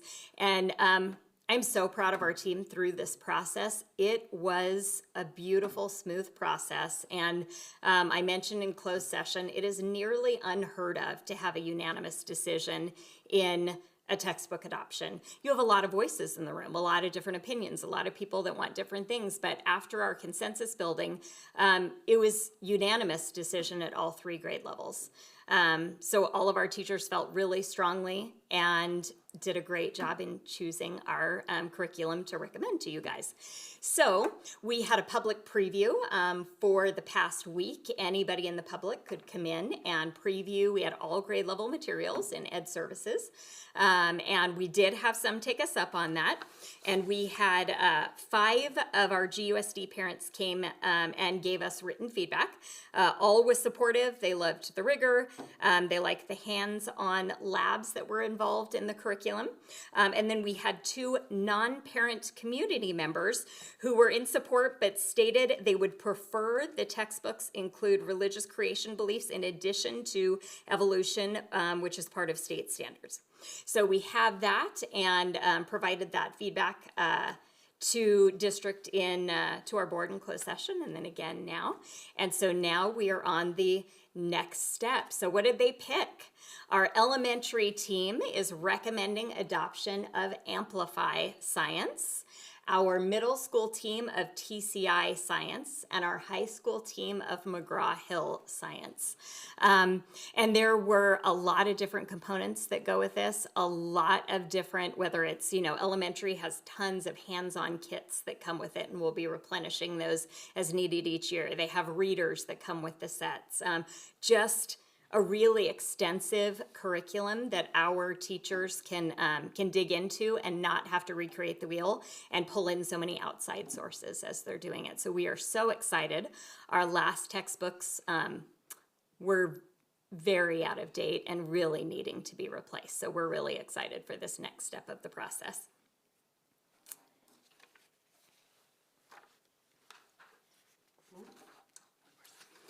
So any questions? You also have in there, you should have the board item, which actually tells you exact pricing per per component of it. And as you heard Mrs. Walzak say earlier, we had budgeted $2 million for this, and we actually came in just a little bit under, with a total of $1,848,151.25, which is great because then it allows us to continue replenishing those science kits with that little bit of extra, and providing support to our teachers for part of this NGSS adoption. And were you guys clapping for the replenishment of kits? Yeah, that's a needed, sometimes you get the kits and then next year it's like, well, great, now where's all my sunflower seeds? How am I supposed to get those butterflies again? And so being able to continually provide those resources for our teachers is going to be important. Do you guys have any questions for myself or Mrs. Norrell or Mrs. Cullen? Thank you for that presentation and for all the work that went into the adoption process. I appreciate all that work you guys did. I was able to swing by, I think, a couple times. We were there, so that was nice to see all of you collaborating on that. My question is, are we still doing this, like, 2 textbooks per kid situation? Like, or is this now available online where the kids don't have to bring a textbook home and leave it at home? So there's a lot online, and it varies by grade level. So the high school is a mix of tech books, so online, and textbooks, class sets. The middle school does both, one set for home and one set, a class set. And the elementary is largely consumables. So those travel with the student as needed if they are taking them home. But I know as a former elementary teacher, anything they take home sometimes comes back. You never know. Mm-hmm. But so it varies by grade level. So middle school will have the take home and 2 sets. And with the middle school, what they've done though is they've actually thought about the weight of those backpacks that always comes up every year. And they've actually separated the one thick textbook into 3 smaller units. So as you're on that unit, the student has that one book. When they complete it, they'll move on to the next book. So they've divided that giant science book into 3 separate units at the middle school level. Well, the interesting part is that they're not bringing the book to and from because they're keeping a No, copy. yes. It's the binders that the teachers have them bring home every day. It's like 4 binders and they're like little turtles, so it's not so much the book. Yeah. Now, I have a 7th grader, so I see it too. I have a question about, this came up a couple times for me at the end of the school year. A couple parents reached out with regards to being charged for books that were not returned at the end of the year. What is our policy on that? And, does this cost include some extra books in case kids lose them? I mean, we're telling them take it home. It's not really an option. So it kind of feels a little unfair to some of these parents to have to pay, $60, $70 for a book that we basically said, take it home. Playing devil's advocate, that it's a lot of money. As for the some other parents. side of that too, we also give them a Chromebook to take home, and we expect them not to break it and to bring it Right. back every day. So although yes, we are forcing middle schoolers to take it home, it is also a time of responsibility. If you check out a book from the library, you take care of it and you bring it back. So yes, there are times where students lose them, and yes, there are times where they are charged for that. For the most part, what usually happened, at least when I was a middle school principal, is you would find that one student would have accidentally traded books with somebody, or they found it the next year and brought it back. And, so I think it's fewer that end up getting charged. And there are different schools have different processes for working with parents. If they need a payment plan, or, sometimes finding other funding sources if it's really necessary. But yes, we do have, in case they lose the book, we do order a 10% overstock that we keep at our textbook location, so that if we might get new enrollees, and then we have textbooks for them as they come in, or if we have a loss. Okay, well, I'm looking forward to seeing these books and looking through them. Thank you. If there are no other questions, all those in favor of approving / ratifying the science textbook adoption as presented? Aye. Oof. Gary? Yeah. Any opposed? All right, that adoption passes unanimously. Ladies, thank you so much for coming. Really appreciate it. It's a late night for you guys. Wow. We should have put that one in the welcome and introduction section with our new principals. Okay. Item 5.3, recommendation. You should just stay till the end. I'm kidding. Bye. Recommendation, the Board of Education to adopt resolution number 22-23-17, approve temporary interfund cash borrowing during the fiscal year 2023-2024. May I have a motion? So moved. Is there a quick little synopsis that anybody needs on this interfund cash borrowing? Anybody have any questions or would like some information? Okay. All those in favor? Aye. Any opposed? The motion passes. Item 5.4, recommendation, the Board of Education adopt resolution number 22-23-18, approving annual delegation of administrative authority to process routine budget revision, adjustments, and transfers for the 2023-2024 fiscal year. May I have a motion? So moved. Second. Does anybody have any questions about this resolution? It's pretty clear in the resolution. All those in favor? Aye. Any opposed? The motion passes. Recommendation, the Board of Education adopt resolution 22-23-19, authorization for cash transfers between funds for the 2023-2024 fiscal year. May I have a motion?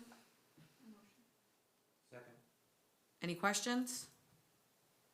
All those in favor? Aye. Any opposed? Motion passes.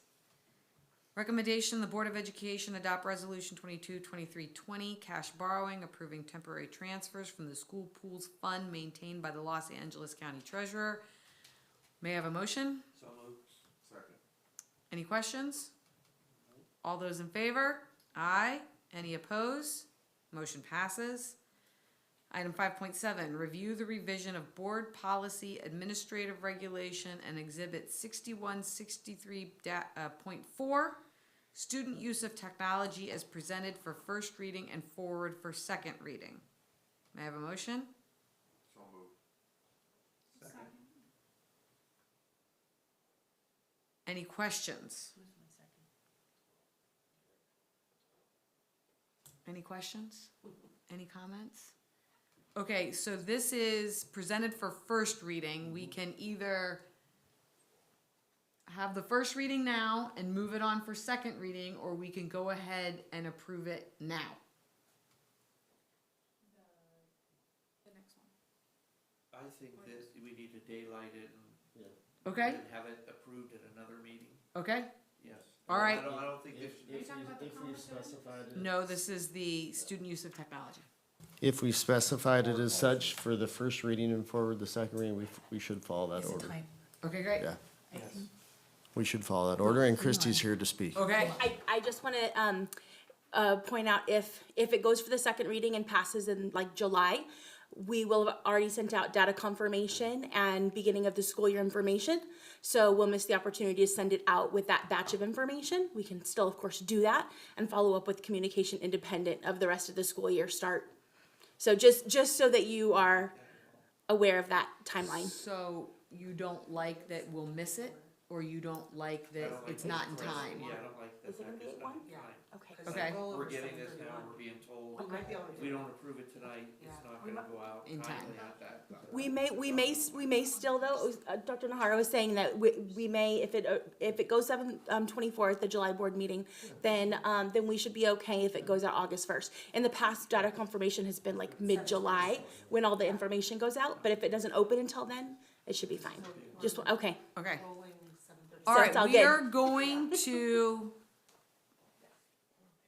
we are now voting that it is on the first reading to forward to the July meeting for the second reading. All those in favor? Aye. Any opposed? Okay, it passes the first reading and we will forward it for second reading at the next meeting. Thank you. Item number 5.8, review the revision of Board Bylaw 9270, conflict of interest as presented for first reading and forward for second reading. May I have a motion? So moved. Any comments? It's self-explanatory, but it's good that it's first reading going to second. Okay. All those in favor? Aye. Aye. Any opposed? Approve the first reading. Item number 5.9, recommendation, the Board of Education adopt resolution 22-23-20. Okay, sorry, recommendation. That's tricky. 22-23-21, the conflict of interest code, exhibit A and B of Board Bylaw 9270 as presented. Can I have a motion? So moved. Any context, okay, good, all right. All those in favor? Aye. Any opposed? Motion passes. Item 5.10, approve the authorization to solicit bids for the Glendora High School swimming pool renovation project during the 2023-2024 school year. Second. I'm gonna give you the opportunity to maybe say something about this, because it is kind of exciting, even though it's stuck in here at the end. Well, it is exciting, and we anticipate that later on this summer, we will be going out for bid. We wanted to give the board advance notice, just so you were aware. The final plans are in its final stages, and we plan on following all the processes for soliciting bids appropriately. And then it will come back to you to be able to award the bid. Okay. This is jointly funded by both the city of Glendora as well as Glendora Unified School District. And if everything goes to plan, when do you anticipate this project to begin? September 1st. Okay, thank you very much. Shut down the whole water polo and swim season for Glendora this next year. We are. And they've worked out the agreements with other schools to swim or. We are in the process of conversation. We're waiting for the final schedule so that we can actually secure locations for this to go. But we have been communicating with various facilities to be able to make that shift. There is never going to be a good time. That pool is used all No, the time. it's- So my hat's off to everybody for working together as a team to be able to figure out how to make this happen. Any other questions? Good. Long overdue. All those in favor? Aye. Any opposed? We approve the authorization to solicit bids. Consent items. The Board of Education may consider agenda consent items as a whole or as individual divisions. Any item may be removed by a member of the Board of Education for discussion and possible action. Would anybody like to remove any of the consent items, or may I have a blanket motion to approve all consent items? There was one that I had a question on, but I can't find it. I don't remember which one it was. Do you remember what it was? On the, a speaker. Loose, Boyd, Dr. Phil? Phil Boyd? No, Dr. something. Victoria. Yes, Dr. Victor. Okay, so what number is that? That's Ed Services? I can't find it Okay, so you'd like to pull out 8.9. for discussion. Okay, That's 8.9 scholar system. okay, so may I have a motion to approve all items except for 8.9? So moved. Oh, a second. All those in favor? Aye. Aye. Any opposed?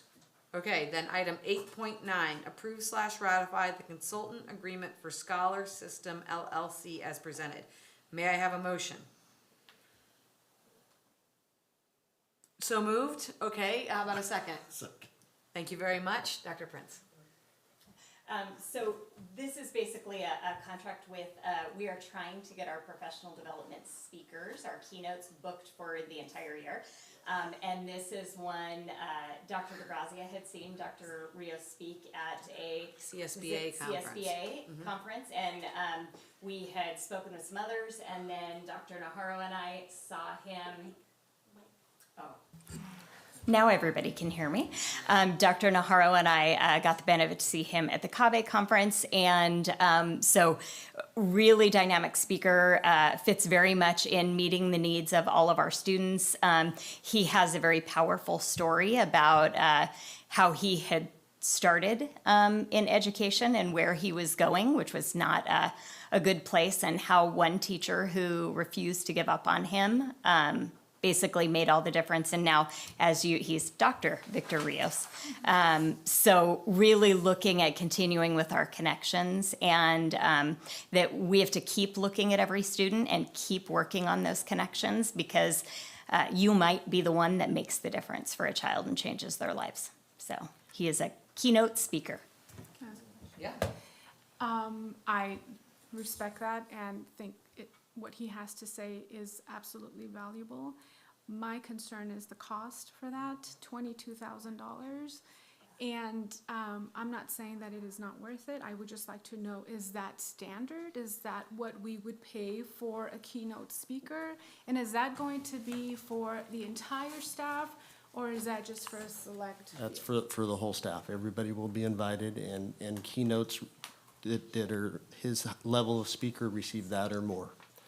We saw one at this past CSBA conference, and they charge more than that gentleman does on a daily rate. Charter Oak is also using this same gentleman for their opening convocation of this upcoming school year. So we weren't able to get him right at the opening, but right at the midway point, and we think some of the things he'll have to offer will be extended throughout the year and into future years. And that was the second part of my question. How is it what he's going to offer in his presentation, because it's 60 minutes, right? How are we going to follow up? And because that's when it becomes, that's where I think we gain the value, right? Where we're actually, okay, he said that, now what are we gonna do with that? So I think we owe it to the community to say, we're gonna pay somebody $22,000 for a 60-minute talk. Where's the value in that, and how are we going to follow it? So that's important. Yeah, so I have a number of resources from him. He does work with us on how to follow up, and that day is specifically targeted towards digging further into depth the complexity for the differentiation. So looking at, now we know we've had this inspirational speaker who got us like, yeah, we need to look at this for every kid. And then we're actually looking at what we've been learning with every child in mind. So I'm a teacher, and I'm in there, and I'm looking at, I have John in my class, and these are his needs, and how do I reach him? What am I going to use for this? But yes, there's some follow-up, and trust me, if you look at the contract, you'll notice that it was actually proposed a couple months ago, and Dr. DeGrazia and I went back and forth, and we looked for other speakers who had a comparable message, and we tried to do some haggling, and really, we couldn't find somebody who had as powerful a message and as powerful a resources to go with it, that didn't have an even higher price tag to go with it too. And I don't mean to question your decision in any way, shape, or form. I did hear his TED Talk. I do believe he brings a very powerful message. I think it's important that we rationalize and explain that type of cost for a 1-hour presentation. So thank you for explaining it, and I hope it answers any questions anyone may have. Thank you. Anybody else? All those in favor? Aye. Any opposed? Okay. We approved or ratified the consultant agreement for Scholar System LLC as presented. Okay, we are now at the adjournment portion of this meeting. May I please have a motion to adjourn? So moved. All those in favor? Aye. Yes, thank you, my goodness. I really appreciate that. We are going to adjourn this meeting in memory of a dear friend to this board and this school district, Diane Norman. Diane passed away on April 27th of 2023, and I'd like to read just a small biography about Diane and who she was in our community. Diane was a homemaker, band mom, and mother to 3 children. Diane became involved in PTA, serving as president and later president to the PTA Council.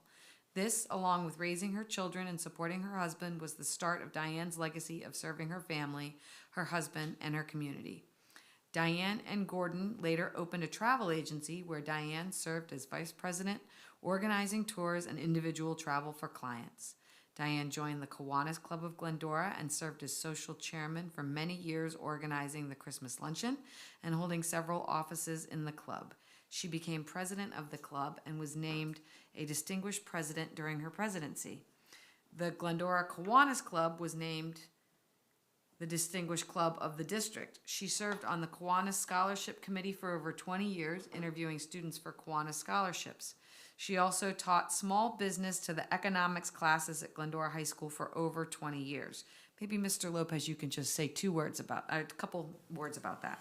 Yeah, that was during the time where we had free enterprise, where we would have local business members come in and speak to our senior economics classes, and Gary Clifford was one of those two, so.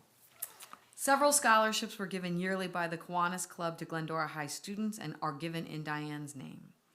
Diane served her city of Glendora as a member of the Zoning Review Board and the City General Plan Review Committee, and served 6 years on the Glendora City Planning Commission, serving twice as chairman. In 2008, along with her husband, they were named Glendora's Citizen of the Year, being nominated by the Kiwanis Club and Rotary Clubs. Diane was a humanitarian and a gift to her family, Glendora, and the organizations and people she was involved with. Diane loved to travel to many destinations of the world, making new friends as easily as she did.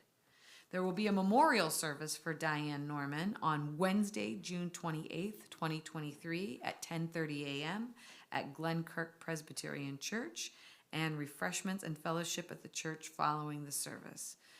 Gordy Norman, who was here a few months ago and donating all of his memorabilia for the band and their trips to Switzerland, would invite everyone to her service, and thanks everyone for their kind words since her passing.